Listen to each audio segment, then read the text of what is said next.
ਕੋਰਸਾਂ ਵਾਸਤੇ ਨੈਟ ਦੀ ਉਹਦੀ ਹੋਣੀ ਹੁੰਦੀ। ਬਾਣੀ ਚੈਨਲ ਦੇ ਰਾਹੀਂ ਅਸੀਂ ਫਿਰ ਤੋਂ ਜੁੜ ਚੁੱਕੇ ਹਾਂ ਤੁਹਾਡੇ ਨਾਲ ਤੇ ਹੁਣ ਗੱਲਬਾਤ ਕਰਨ ਦੇ ਲਈ ਸਾਡੇ ਨਾਲ ਜੁੜੇ ਨੇ ਪ੍ਰਿੰਸੀਪਲ ਸੁਰਿੰਦਰ ਸਿੰਘ ਜੀ, ਜਿਹੜੇ ਕਿ ਪ੍ਰਿੰਸੀਪਲ ਨੇ ਸਿੱਖ ਮਿਸ਼ਨਰੀ ਕਾਲਜ ਅਤੇ ਮੈਂਬਰ ਨੇ ਸ਼੍ਰੋਮਣੀ ਗੁਰਦੁਆਰਾ ਪ੍ਰਬੰਧਕ ਕਮੇਟੀ ਸ਼੍ਰੀ ਅਨੰਦਪੁਰ ਸਾਹਿਬ ਤੋਂ। ਬਹੁਤ ਬਹੁਤ ਸਵਾਗਤ ਹੈ ਸਭ ਤੋਂ ਪਹਿਲਾਂ ਤੁਹਾਡਾ ਬਾਣੀ ਚੈਨਲ ਤੇ। ਧੰਨਵਾਦ ਜੀ, ਬਹੁਤ ਵਾਹਿਗੁਰੂ ਜੀ ਕਾ ਖਾਲਸਾ, ਵਾਹਿਗੁਰੂ ਜੀ ਕੀ ਫਤਿਹ ਜੀ। ਪ੍ਰਿੰਸੀਪਲ ਸਰ, ਜਿੱਦਾਂ ਅਸੀਂ ਤੁਹਾਡੇ ਸੰਬੰਧੀ ਸਾਰਾ ਵੇਰਵਾ ਤਾਂ ਦੱਸ ਦਿੱਤਾ ਹੈ ਵੀਰ ਜੀ ਤੁਹਾਡੇ ਬਾਰੇ ਵਿੱਚ, ਅਗਰ ਕੁਝ ਰਹਿ ਗਿਆ ਹੋਵੇ ਜਾਂ ਕੁਝ ਆਪਣਾ ਤੁਸੀਂ ਆਪਣੇ ਸੰਬੰਧੀ ਜਾਣਕਾਰੀ ਦੇਣਾ ਚਾਹੁੰਦੇ ਹੋਵੋ ਤਾਂ ਤੁਸੀਂ ਦਰਸ਼ਕਾਂ ਨੂੰ ਪਲੀਜ਼ ਦੇ ਦਿਓ ਇੱਕ ਵਾਰੀ। ਬਸ ਠੀਕ ਹੈ। ਅਨੰਦਪੁਰ ਸਾਹਿਬ ਸਾਡਾ ਸਿੱਖ ਮਿਸ਼ਨਰੀ ਕਾਲਜ ਚੱਲਦਾ ਜੀ 1995 ਤੋਂ, ਜਿੱਥੇ +2 ਬੱਚੇ ਲਏ ਜਾਂਦੇ ਆ, 3 ਸਾਲ ਦਾ ਕੋਰਸ ਕਰਾਇਆ ਜਾਂਦਾ ਤੇ ਨਾਲ ਹੀ ਮੈਂ ਇੱਥੇ ਸ਼੍ਰੋਮਣੀ ਗੁਰਦੁਆਰਾ ਪ੍ਰਬੰਧਕ ਕਮੇਟੀ ਦਾ ਇਲੈਕਟਿਡ ਮੈਂਬਰ ਹਾਂ ਹਲਕਾ ਅਨੰਦਪੁਰ ਸਾਹਿਬ ਤੋਂ ਜੀ।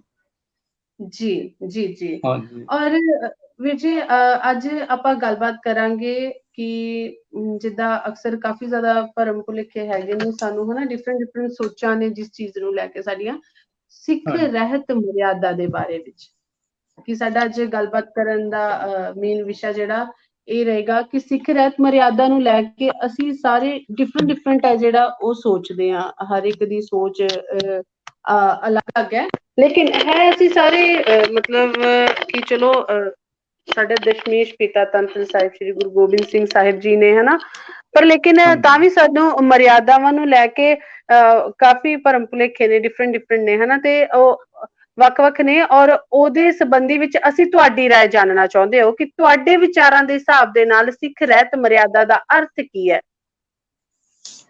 ਹਾਂਜੀ, ਸਿੱਖ ਰਹਿਤ ਮਰਿਆਦਾ ਦਾ ਅਰਥ ਬਹੁਪੱਖੀ ਅਰਥ ਅਸੀਂ ਕਹਿ ਸਕਦੇ ਹਾਂ, ਜਿਵੇਂ ਅਸੂਲ, ਕਾਨੂੰਨ, ਨਿਯਮ, ਸਿਧਾਂਤ, ਡਿਸਿਪਲਿਨ, ਅਨੁਸ਼ਾਸਨ ਅਤੇ ਗੁਰਬਾਣੀ ਵਿੱਚ ਵਰਤੇ ਗਏ ਬਹੁਤ ਸਾਰੇ ਸ਼ਬਦ, ਜਿਨ੍ਹਾਂ ਵਿੱਚੋਂ ਜੀਵਨ ਜੁਗਤ, ਧਰਮ, ਬੰਦੀ, ਬੰਦਿਸ਼, ਬੰਦਗੀ, ਭਗਤੀ, ਦਰਵੇਸ਼ੀ, ਸਿੱਖੀ, ਰਹਿਣੀ ਰਹਿਤ ਅਤੇ ਮਰਜ਼ਾਦਾ, ਇਹ ਸਮਰਥਕ ਸ਼ਬਦ ਹਨ। ਇਹਨਾਂ ਨੂੰ ਕਿਸੇ ਵੀ ਰੂਪ ਦੇ ਵਿੱਚ ਅਸੀਂ ਦੇਖ ਸਕਦੇ ਹਾਂ। ਗੱਲ ਕੇਵਲ ਇਤਨੀ ਕੁ ਹੈ ਕਿ ਜੋ ਪਰਿਭਾਸ਼ਾ ਗੁਰੂ ਨਾਨਕ ਪਾਤਸ਼ਾਹ ਨੇ ਆਪਣੀ ਪਾਵਨ ਬਾਣੀ ਵਿੱਚ ਦਿੱਤੀ ਹੈ ਕਿ ਬੰਦਾ ਕੌਣ ਹੈ, ਇੱਕ ਸੰਪੂਰਨ ਮਨੁੱਖ ਦੀ ਸਿਰਜਣਾ ਕਰਨ ਵਾਲੀ ਵਿਚਾਰਧਾਰਾ ਦੇ ਕੁਝ ਜ਼ਰੂਰੀ ਅਸੂਲਾਂ ਦਾ ਨਾਮ ਸਿੱਖ ਰਹਿਤ ਮਰਜ਼ਾਦਾ ਹੈ। ਗੁਰੂ ਨਾਨਕ ਪਾਤਸ਼ਾਹ ਨੇ ਆਪਣੀ ਪਾਵਨ ਬਾਣੀ 'ਚ ਆਖਿਆ ਸੀ, ਨਾ ਕੋ ਪੜ੍ਹਿਆ ਪੰਡਿਤ ਬੀਨਾ, ਨਾ ਕੋ ਮੂਰਖ ਮੰਦਾ, ਬੰਦੀ ਅੰਦਰ ਸਿਫਤ ਕਰਾਏ ਤਾਂ ਕੋ ਕਹੀਏ ਬੰਦਾ। ਭਾਵ ਬੰਦਾ ਕਹਾਉਣ ਦਾ ਹੱਕਦਾਰ ਉਹੀ ਹੈ ਜਿਹੜਾ ਕੁਛ ਅਸੂਲਾਂ ਦੇ ਅਧੀਨ ਆਪਣੀ ਜ਼ਿੰਦਗੀ ਬਤੀਤ ਕਰਦਾ ਹੈ, ਤੇ ਜੇ ਕੋਈ ਅਸੂਲ ਨਹੀਂ ਜ਼ਿੰਦਗੀ ਦੇ ਤਾਂ ਉਹਨੂੰ ਬੰਦਾ ਨਹੀਂ ਆਖਿਆ ਜਾ ਸਕਦਾ। ਸੱਚੇ ਪਾਤਸ਼ਾਹ ਨੇ ਪਾਵਨ ਬਾਣੀ 'ਚ ਵੀ ਇਹ ਗੱਲ ਆਖੀ, ਕਰਤੂਤ ਪਸ਼ੂ ਕੀ ਮਾਨਸ ਜਾਤ। ਇਹ ਕਰਤੂਤ ਕਈ ਵਾਰ ਪਸ਼ੂਆਂ ਵਾਲੀ ਬਣ ਜਾਂਦੀ ਹੈ ਜਦੋਂ ਬੰਦਾ ਇਨਸਾਨੀਅਤ ਵਾਲੇ ਗੁਣਾਂ ਨੂੰ ਭੁੱਲ ਕੇ ਹੈਵਾਨੀਅਤ ਵਾਲੇ ਜੀਵਨ ਜੁਗਤ ਨੂੰ ਅਪਣਾ ਲੈਂਦਾ ਹੈ।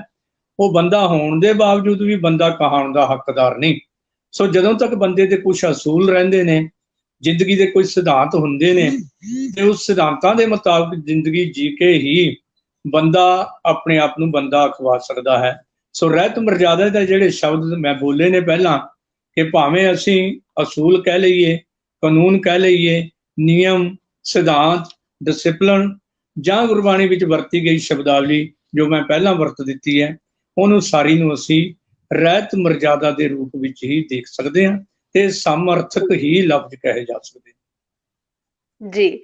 ਔਰ ਅਗਰ ਗੱਲ ਕੀਤੀ ਜਾਵੇ ਕਿ ਸਿੱਖ ਰਹਿਤ ਮਰਿਆਦਾ, ਆਪਾਂ ਕਹਿੰਦੇ ਹਾਂ ਨਾ ਕਿ ਮਤਲਬ ਆਪਾਂ ਦਾ ਮਨ ਸਾਫ਼ ਹੋਣਾ ਚਾਹੀਦਾ ਹੈ, ਹਨਾ, ਉਸਦੇ ਨਾਲ ਅਗਰ ਅਸੀਂ ਸੱਚੇ ਮਨ ਦੇ ਨਾਲ ਪਰਮਾਤਮਾ ਵਾਹਿਗੁਰੂ ਨੂੰ ਚੇਤਾ ਕਰਦੇ ਆ, ਨਾਮ ਸਿਮਰਦੇ ਆ, ਤਾਂ ਉਹਦੇ ਵਿੱਚ ਕੋਈ ਬਾਉਂਡੇਸ਼ਨਸ ਹਨਾ ਨਹੀਂ ਹੁੰਦੀਆਂ ਨੇ। ਇਹ ਕਈਆਂ ਦੀ ਇਹ ਸੋਚ ਹੈ ਜਿਵੇਂ, ਹਨਾ। ਔਰ ਅਗਰ ਸਿੱਖ ਰਹਿਤ ਮਰਿਆਦਾ ਦੀ ਗੱਲ ਕਰੀ ਜਾਵੇ ਤਾਂ ਸਿੱਖ ਰਹਿਤ ਮਰਿਆਦਾ ਦੀ ਜ਼ਰੂਰਤ ਕਿਉਂ ਹੈ ਤੁਹਾਡੇ ਹਿਸਾਬ ਦੇ ਨਾਲ? ਕਿਉਂ ਲੱਗਦਾ ਕਿ ਸਾਨੂੰ ਰਹਿਤ ਮਰਿਆਦਾ ਦੇ ਅੰਡਰ ਜਿਹੜਾ ਸਾਰਾ ਕਰਨਾ ਚਾਹੀਦਾ, ਰਹਿਣਾ ਚਾਹੀਦਾ, ਮਰਿਆਦਾਵਾਂ ਨੂੰ ਫੋਲੋ ਕਰਨਾ? ਜਦੋਂ ਅਸੀਂ ਗੁਰਬਾਣੀ ਵਿਚਾਰਧਾਰਾ ਦੇ ਮੁਤਾਬਕ ਦੇਖੀਏ ਤਾਂ ਧੰਨ ਗੁਰੂ ਅਮਰਦਾਸ ਜੀ ਮਹਾਰਾਜ ਦਾ ਇੱਕ ਵਚਨ ਹੈ ਇਸ ਸੱਚੇ ਪਾਤਸ਼ਾਹ ਕਹਿੰਦੇ ਨੇ, ਮੇਰੇ ਪ੍ਰਭ ਸਾਚੇ ਇੱਕ ਖੇਲ ਰਚਾਇਆ, ਕੋਈ ਨਾ ਕਿਸੇ ਜਿਹਾ ਉਪਾਇਆ। ਤੇ ਉਹ ਪਰਿਪੂਰਨ ਪ੍ਰਮਾਤਮਾ ਵਾਹਿਗੁਰੂ ਜੀ ਨੇ ਸਾਰੀ ਸ੍ਰਿਸ਼ਟੀ ਜਿਹੜੀ ਪੰਜਾਂ ਤੱਤਾਂ ਤੋਂ ਸਾਜੀ ਹੈ, ਤੇ ਸਾਰਿਆਂ ਦੇ ਅੱਖ, ਕੰਨ, ਨੱਕ, ਪੈਰ ਸਭ ਕੁਛ ਅੰਗ ਇੱਕੋ ਜਿਹੇ ਹਨ, ਪਰ ਕੋਈ ਨਾ ਕਿਸੇ ਜਿਹਾ ਉਪਾਇਆ। ਇੱਕ ਪਾਸੇ ਦਸ਼ਮੇਸ਼ ਪਿਤਾ ਕਹਿੰਦੇ ਨੇ, ਏਕੇ ਨੈਣ, ਏਕੇ ਕਾਨ, ਏਕੇ ਦੇਹ, ਏਕੇ ਵਾਨ, ਖਾਕ ਬਾਦ ਆਤਿਸ਼ੋ ਆਪ ਕੋ ਰਲਾਓ ਹੈ।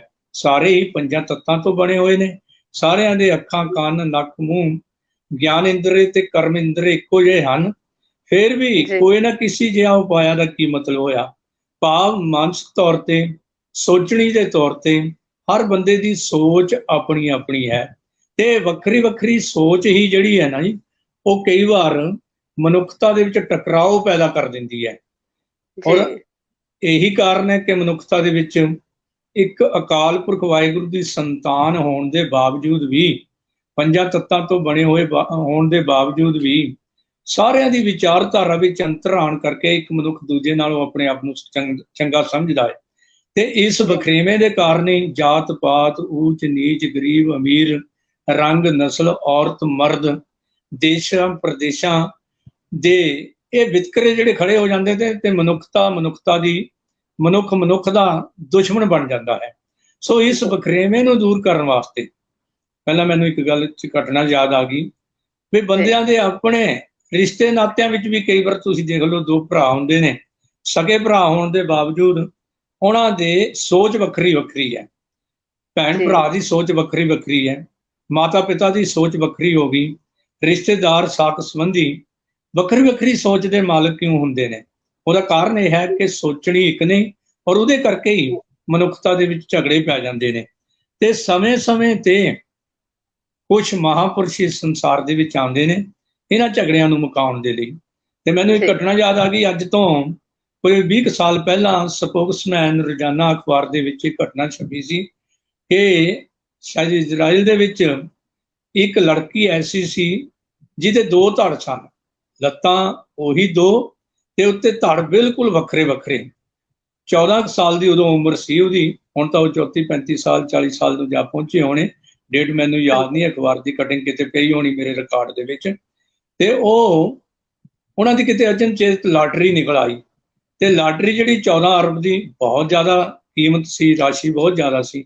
ਦੋਨਾਂ ਨੇ ਰਾਤ ਨੂੰ ਸਲਾਹ ਕੀਤੀ ਕਿ 7 ਅਰਬ ਅਸੀਂ ਆਪਣੇ ਖਰਚੇ ਵਾਸਤੇ ਰੱਖ ਕੇ 50% ਜਿਹੜੀ ਹੈ ਵਿਦਿਆਲਿਆਂ ਨੂੰ ਜਾਂ ਯਤੀਮਖਾਨਿਆਂ ਨੂੰ, ਲੋੜਵੰਦਾਂ ਨੂੰ ਵੰਡ ਦੇਈਏ।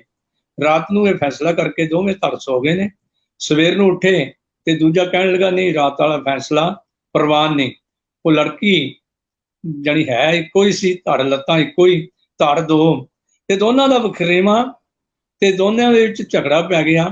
ਝਗੜਾ ਇਤਨਾ ਜ਼ਿਆਦਾ ਵੱਧ ਗਿਆ, ਅਦਾਲਤ ਵਿੱਚ ਚਲਾ ਗਿਆ, ਤੇ ਉਹਨਾਂ ਲੱਤਾਂ ਤੇ ਹੀ ਚੱਲ ਕੇ ਇੱਕ ਧੜ ਨੇ ਇੱਕ ਵਕੀਲ ਕੀਤਾ ਤੇ ਦੂਜੇ ਨੇ ਦੂਜਾ ਵਕੀਲ ਕੀਤਾ। ਬਾਅਦ ਚ ਫੈਸਲਾ ਕੀ ਹੋਇਆ ਇਹ ਉਦੋਂ ਤੱਕ ਨਹੀਂ ਆਇਆ ਸੀ ਅਖਬਾਰ। ਤੇ ਮੇਰੇ ਕਹਿਣ ਦਾ ਮਤਲਬ, ਸਕੇ ਭੈਣ ਭਰਾ, ਮਾਤਾ ਪਿਤਾ, ਚਾਚੇ ਤਾਇਆਂ ਦਾ ਵਖਰੇਵਾਂ ਤਾਂ ਹੋਣਾ ਹੀ ਹੋਣਾ ਹੈ। ਹਿੰਦੂ, ਸਿੱਖ, ਈਸਾਈ, ਮੁਸਲਮਾਨ, ਜੋ ਬੋਧੀ, ਜੈਨੀ, ਇਹ ਝਗੜੇ ਤਾਂ ਪੈਣੇ ਹੀ ਪੈਣੇ ਨੇ। ਪਰ ਕਈ ਵਾਰ ਇੱਕੋ ਮਾਂ ਦੇ ਪੇਟ ਤੋਂ ਜੰਮੇ ਹੋਏ ਦੋ ਸਰੀਰ, ਜਿਨ੍ਹਾਂ ਦਾ ਲੱਕ ਤੋਂ ਥੱਲੇ ਇੱਕ ਹੈ ਤੇ ਲੱਕ ਤੋਂ ਉੱਤੇ ਦੋ ਧੜ ਨੇ, ਉਹਨਾਂ ਦੀ ਵੀ ਵਿਚਾਰਧਾਰਾ ਨਹੀਂ ਮਿਲਦੀ। ਸੋ ਜਦੋਂ ਇਹ ਵਿਚਾਰਧਾਰਾ ਨਹੀਂ ਮਿਲਦੀ, ਮਨੁੱਖਤਾ ਵਿੱਚ ਝਗੜੇ ਪੈ ਜਾਂਦੇ ਨੇ। ਤੇ ਉਸ ਵੇਲੇ ਕੁਝ ਮਹਾਂਪੁਰਸ਼, ਪੀਰ, ਪੈਗੰਬਰ, ਸ਼ੇਖ, ਮਸਾਏ, ਕੌਲੀਏ, ਜਿਵੇਂ ਗੁਰੂ ਸਾਹਿਬਾਨ ਸੰਸਾਰ ਵਿੱਚ ਆਉਂਦੇ ਨੇ, ਜੋ ਕੁਝ ਅਸੂਲ ਬਣਾ ਦਿੰਦੇ ਨੇ ਕਿ ਉਹ ਵਖਰੇਵੇਂ ਹੋਣ ਦੇ ਬਾਵਜੂਦ ਵੀ ਉਹਨਾਂ ਅਸੂਲਾਂ ਦੇ ਮੁਤਾਬਕ ਚੱਲ ਕੇ ਸਮਾਜ ਦੇ ਵਿੱਚ ਸ਼ਾਂਤੀ ਹੋ ਸਕੇ। ਸੋ ਮਰਜ਼ਾਦਾ ਜਿਹੜੀ ਹੈ ਮਨੁੱਖਤਾ ਵਿੱਚ ਏਕਤਾ ਰੱਖਣ ਵਾਸਤੇ, ਧਰਮਾਂ ਵਿੱਚ, ਮਜ਼ਹਬਾਂ ਵਿੱਚ, ਕੌਮਾਂ ਵਿੱਚ, ਕਬੀਲਿਆਂ ਵਿੱਚ ਏਕਤਾ ਰੱਖਣ ਵਾਸਤੇ ਜਿਹੜੇ ਕੁਝ ਅਸੂਲ ਬਣਾਏ ਜਾਂਦੇ ਨੇ, ਉਹਨੂੰ ਅਸੀਂ ਮਰਜ਼ਾਦਾ ਕਹਿ ਦਿੰਦੇ ਹਾਂ ਧਾਰਮਿਕ ਭਾਸ਼ਾ ਦੇ ਵਿੱਚ। ਤੇ ਖਾਸ ਕਰਕੇ ਸਿੱਖ ਧਰਮ ਦੇ ਵਿੱਚ ਇਹਨਾਂ ਅਸੂਲਾਂ ਦੇ ਸਮੂਹ ਨੂੰ ਅਸੀਂ ਮਰਜ਼ਾਦਾ ਕਹਿੰਦੇ ਹਾਂ। ਤੇ ਮਰਜ਼ਾਦਾ ਦੀ ਲੋੜ ਹੀ ਤਾਂ ਪੈਂਦੀ ਹੈ ਕਿ ਕੌਮਾਂ ਦੇ ਵਿੱਚ, ਧਰਮਾਂ ਦੇ ਵਿੱਚ, ਮਜ਼ਹਬਾਂ ਦੇ ਵਿੱਚ ਏਕਤਾ ਕਾਇਮ ਰਹਿ ਸਕੇ। ਇਸ ਲਈ ਮਰਜ਼ਾਦਾ ਦੀ ਬਹੁਤ ਲੋੜ ਹੈ, ਤਾਂ ਕਿ ਪਹਿਲਾਂ ਤਾਂ ਮਨੁੱਖਾਂ ਦੀ ਆਪਸੀ ਸਾਂਝ ਬਣੀ ਰਹੇ, ਫਿਰ ਧਰਮਾਂ ਦੀ ਵੀ ਸਾਂਝ ਬਣੀ ਰਹੇ। ਸੋ ਜਿਹੜੇ ਅਸੂਲ ਸਤਿਗੁਰੂ ਸਾਹਿਬਾਨ ਨੇ ਸਿੱਖੀ ਦੇ ਵਿੱਚ ਸਿੱਖ ਵਾਸਤੇ ਬਣਾ ਕੇ ਦਿੱਤੇ, ਗੁਰਬਾਣੀ ਸਿਧਾਂਤਾਂ ਦੇ ਵਿੱਚ ਉਹਦਾ ਬਹੁਤ ਸੋਹਣਾ ਜਿਹੜਾ ਹੈ ਵਿਸਤਾਰ ਕੀਤਾ ਗਿਆ, ਤੇ ਉਹਦੇ ਆਧਾਰ ਤੇ ਹੀ ਅਧਿਕਾਰ ਦਿੱਤੇ ਗਏ ਸਨ ਸਮੁੱਚੇ ਪੰਥ ਨੂੰ ਤੇ ਪੰਥ ਨੇ ਆਪਣੀ ਇੱਕ ਰਹਿਤ ਮਰਜ਼ਾਦਾ ਤਿਆਰ ਕੀਤੀ ਤਾਂ ਕਿ ਕੌਮ ਦੇ ਵਿੱਚ ਕਦੇ ਝਗੜਾ ਨਾ ਪਵੇ, ਕੌਮ ਦੇ ਵਿੱਚ ਦੁਬਿਧਾ ਨਾ ਪਵੇ। ਜੀ, ਲੇਕਿਨ ਭਾਈ ਸਾਹਿਬ ਜੀ ਅਗਰ ਗੱਲ ਕੀਤੀ ਜਾਵੇ ਹੁਣ ਦੇ ਸਮੇਂ ਦੀ, ਤਾਂ ਦੇਖੋ ਕਿੰਨੇ ਸਾਰੀਆਂ ਜਥੇਬੰਦੀਆਂ, ਧੜੇਬੰਦੀਆਂ ਸਾਡੇ ਆਪਸ ਦੇ ਵਿੱਚ ਹੀ ਹਨਾ ਪਈਆਂ ਹੋਈਆਂ ਨੇ, ਤੇ ਹਾਂਜੀ ਵੱਖ-ਵੱਖ ਜਥੇਬੰਦੀਆਂ ਦੀ ਵੱਖ-ਵੱਖ ਸਾਰਿਆਂ ਦੀ ਆਪਣੀ ਵੱਖਰੀ-ਵੱਖਰੀ ਧਾਰਾਵਾਂ ਨੇ, ਵੱਖਰੀਆਂ-ਵੱਖਰੀਆਂ ਮਰਿਆਦਾ ਉਹਨਾਂ ਨੇ ਆਪਦੇ ਹਿਸਾਬ ਦੇ ਨਾਲ ਬਣਾਈਆਂ ਹੋਈਆਂ ਨੇ। ਇਹ ਵੱਖ-ਵੱਖ, ਫਿਰ ਇਹਨਾਂ ਨੂੰ ਇਕੱਠੇ ਕਿਵੇਂ ਕੀਤਾ ਜਾਂਦਾ? ਵੱਖ-ਵੱਖ ਕਿਉਂ ਨੇ? ਦੇਖੋ ਹੈ ਤਾਂ ਅਸੀਂ ਸਾਰੇ ਇੱਕੋ ਹੀ ਆ ਨਾ, ਜਿੱਦਾਂ ਤੁਸੀਂ ਉਦਾਹਰਨ ਦਿੱਤੀ ਕਿ ਦੇਖੋ ਹਾਂਜੀ ਇੱਕ ਸਰੀਰ ਸੀਗਾ ਹਨਾ, ਉਹ ਧੜ ਵੱਖਰੇ-ਵੱਖਰੇ ਸੀ, ਸੋਚ ਵੱਖਰੀ-ਵੱਖਰੀ ਸੀ, ਲੇਕਿਨ ਸੀ ਦੋਨੋਂ ਇੱਕੋ ਹੀ ਦੋ ਲੱਤਾਂ ਦੇ ਉੱਤੇ, ਤਾਂ ਖੜੇ ਤਾਂ ਅਸੀਂ ਉੱਥੇ ਹੀ ਹੋਏ ਆ ਨਾ। ਲੇਕਿਨ ਫਿਰ ਵੱਖ-ਵੱਖ ਮਰਿਆਦਾ, ਆਪਣੀ ਵੱਖ-ਵੱਖ ਸੋਚ ਵੱਖ ਕਿਉਂ ਹੈ, ਔਰ ਕਿੱਦਾਂ ਅਸੀਂ ਇਸ ਨੂੰ ਇੱਕ ਕਰ ਸਕਦੇ ਹਾਂ? ਪਹਿਲੇ ਨੰਬਰ ਤੇ ਵੱਖ-ਵੱਖ ਮਰਜ਼ਾਦਾ ਕਿਉਂ ਹੈ ਸਿੱਖ ਪੰਥ ਦੇ ਵਿੱਚ, ਜਦ ਕਿ ਅੰਮ੍ਰਿਤ ਛਕਾਉਣ ਵੇਲੇ ਕਿਹਾ ਜਾਂਦਾ ਤੁਹਾਡਾ ਪਿਤਾ ਗੁਰੂ ਗੋਬਿੰਦ ਸਿੰਘ, ਮਾਤਾ ਸਾਹਿਬ ਜੀ ਕੌਰ, ਜਨਮ ਕੇਸਗੜ੍ਹ ਦਾ, ਵਾਸੀ ਅਨੰਦਪੁਰ ਦੇ। ਤੁਹਾਡਾ ਇੱਕ ਗੁਰੂ ਹੈ ਸ੍ਰੀ ਗੁਰੂ ਗ੍ਰੰਥ ਸਾਹਿਬ, ਇੱਕ ਵਿਧਾਨ, ਇੱਕ ਪ੍ਰਧਾਨ ਤੇ ਇੱਕ ਨਿਸ਼ਾਨ। ਇਹਦੇ ਥੱਲੇ ਅਸੀਂ ਸਾਰੇ ਚੱਲਦੇ ਹਾਂ। ਸਾਡਾ ਪ੍ਰਧਾਨ ਸ੍ਰੀ ਗੁਰੂ ਗ੍ਰੰਥ ਸਾਹਿਬ ਹੈ, ਵਿਧਾਨ ਅਕਾਲ ਤਖਤ ਸਾਹਿਬ ਦੀ ਰਹਿਤ ਮਰਜ਼ਾਦਾ ਹੈ, ਤੇ ਨਿਸ਼ਾਨ ਸਾਡਾ ਕੇਸਰੀ ਜਾਂ ਸੁਰਮਈ ਰਹਿਤ ਮਰਜ਼ਾਦਾ ਵਿੱਚ ਹੋਣ ਦੇ ਬਾਵਜੂਦ ਵੀ ਵੱਖ-ਵੱਖ ਕਿਉਂ ਹੈ? ਇਹਦਾ ਕਾਰਨ ਇਹ ਹੈ ਕਿ ਸਾਡੇ ਸਤਿਗੁਰੂ ਸਾਹਿਬਾਨ ਪਹਿਲੇ ਪਾਤਸ਼ਾਹ ਤੋਂ ਲੈ ਕੇ ਧੰਨ ਗੁਰੂ ਗੋਬਿੰਦ ਸਿੰਘ ਜੀ ਮਹਾਰਾਜ ਤੱਕ ਸਾਡੀ ਏਕਤਾ ਔਰ ਇੱਕ ਸਾਰਤਾ ਵਿੱਚ ਕੋਈ ਅੰਤਰ ਨਹੀਂ ਸੀ। ਉਸ ਤੋਂ ਬਾਅਦ ਬਾਬਾ ਬੰਦਾ ਸਿੰਘ ਜੀ ਬਹਾਦਰ ਨੂੰ ਗੁਰੂ ਗੋਬਿੰਦ ਸਿੰਘ ਜੀ ਮਹਾਰਾਜ ਨੇ ਕੌਮ ਦਾ ਜਥੇਦਾਰ ਥਾਪ ਕੇ ਪੰਜਾਬ ਦੇ ਵਿੱਚ ਭੇਜਿਆ। ਬਾਬਾ ਬੰਦਾ ਸਿੰਘ ਜੀ ਦੀ ਸ਼ਹਾਦਤ, ਬਲਕਿ ਦਸ਼ਮੇਸ਼ ਪਿਤਾ ਸ੍ਰੀ ਗੁਰੂ ਗੋਬਿੰਦ ਸਿੰਘ ਜੀ ਮਹਾਰਾਜ ਦੇ ਸਮੇਂ ਤੋਂ ਹੀ ਕੌਮ ਦੇ ਉੱਤੇ ਵਿਪਤਾ ਦਾ ਸਮਾਂ ਆ ਗਿਆ ਸੀ। ਇਹ ਵਿਪਤਾ ਦਾ ਸਮਾਂ ਇਤਨਾ ਵੱਧਦਾ ਗਿਆ ਕਿ ਸਿੱਖਾਂ ਨੂੰ ਘਰ-ਬਾਰ ਤਿਆਗ ਕੇ ਜੰਗਲਾਂ ਵਿੱਚ ਜਾਣਾ ਪੈ ਗਿਆ।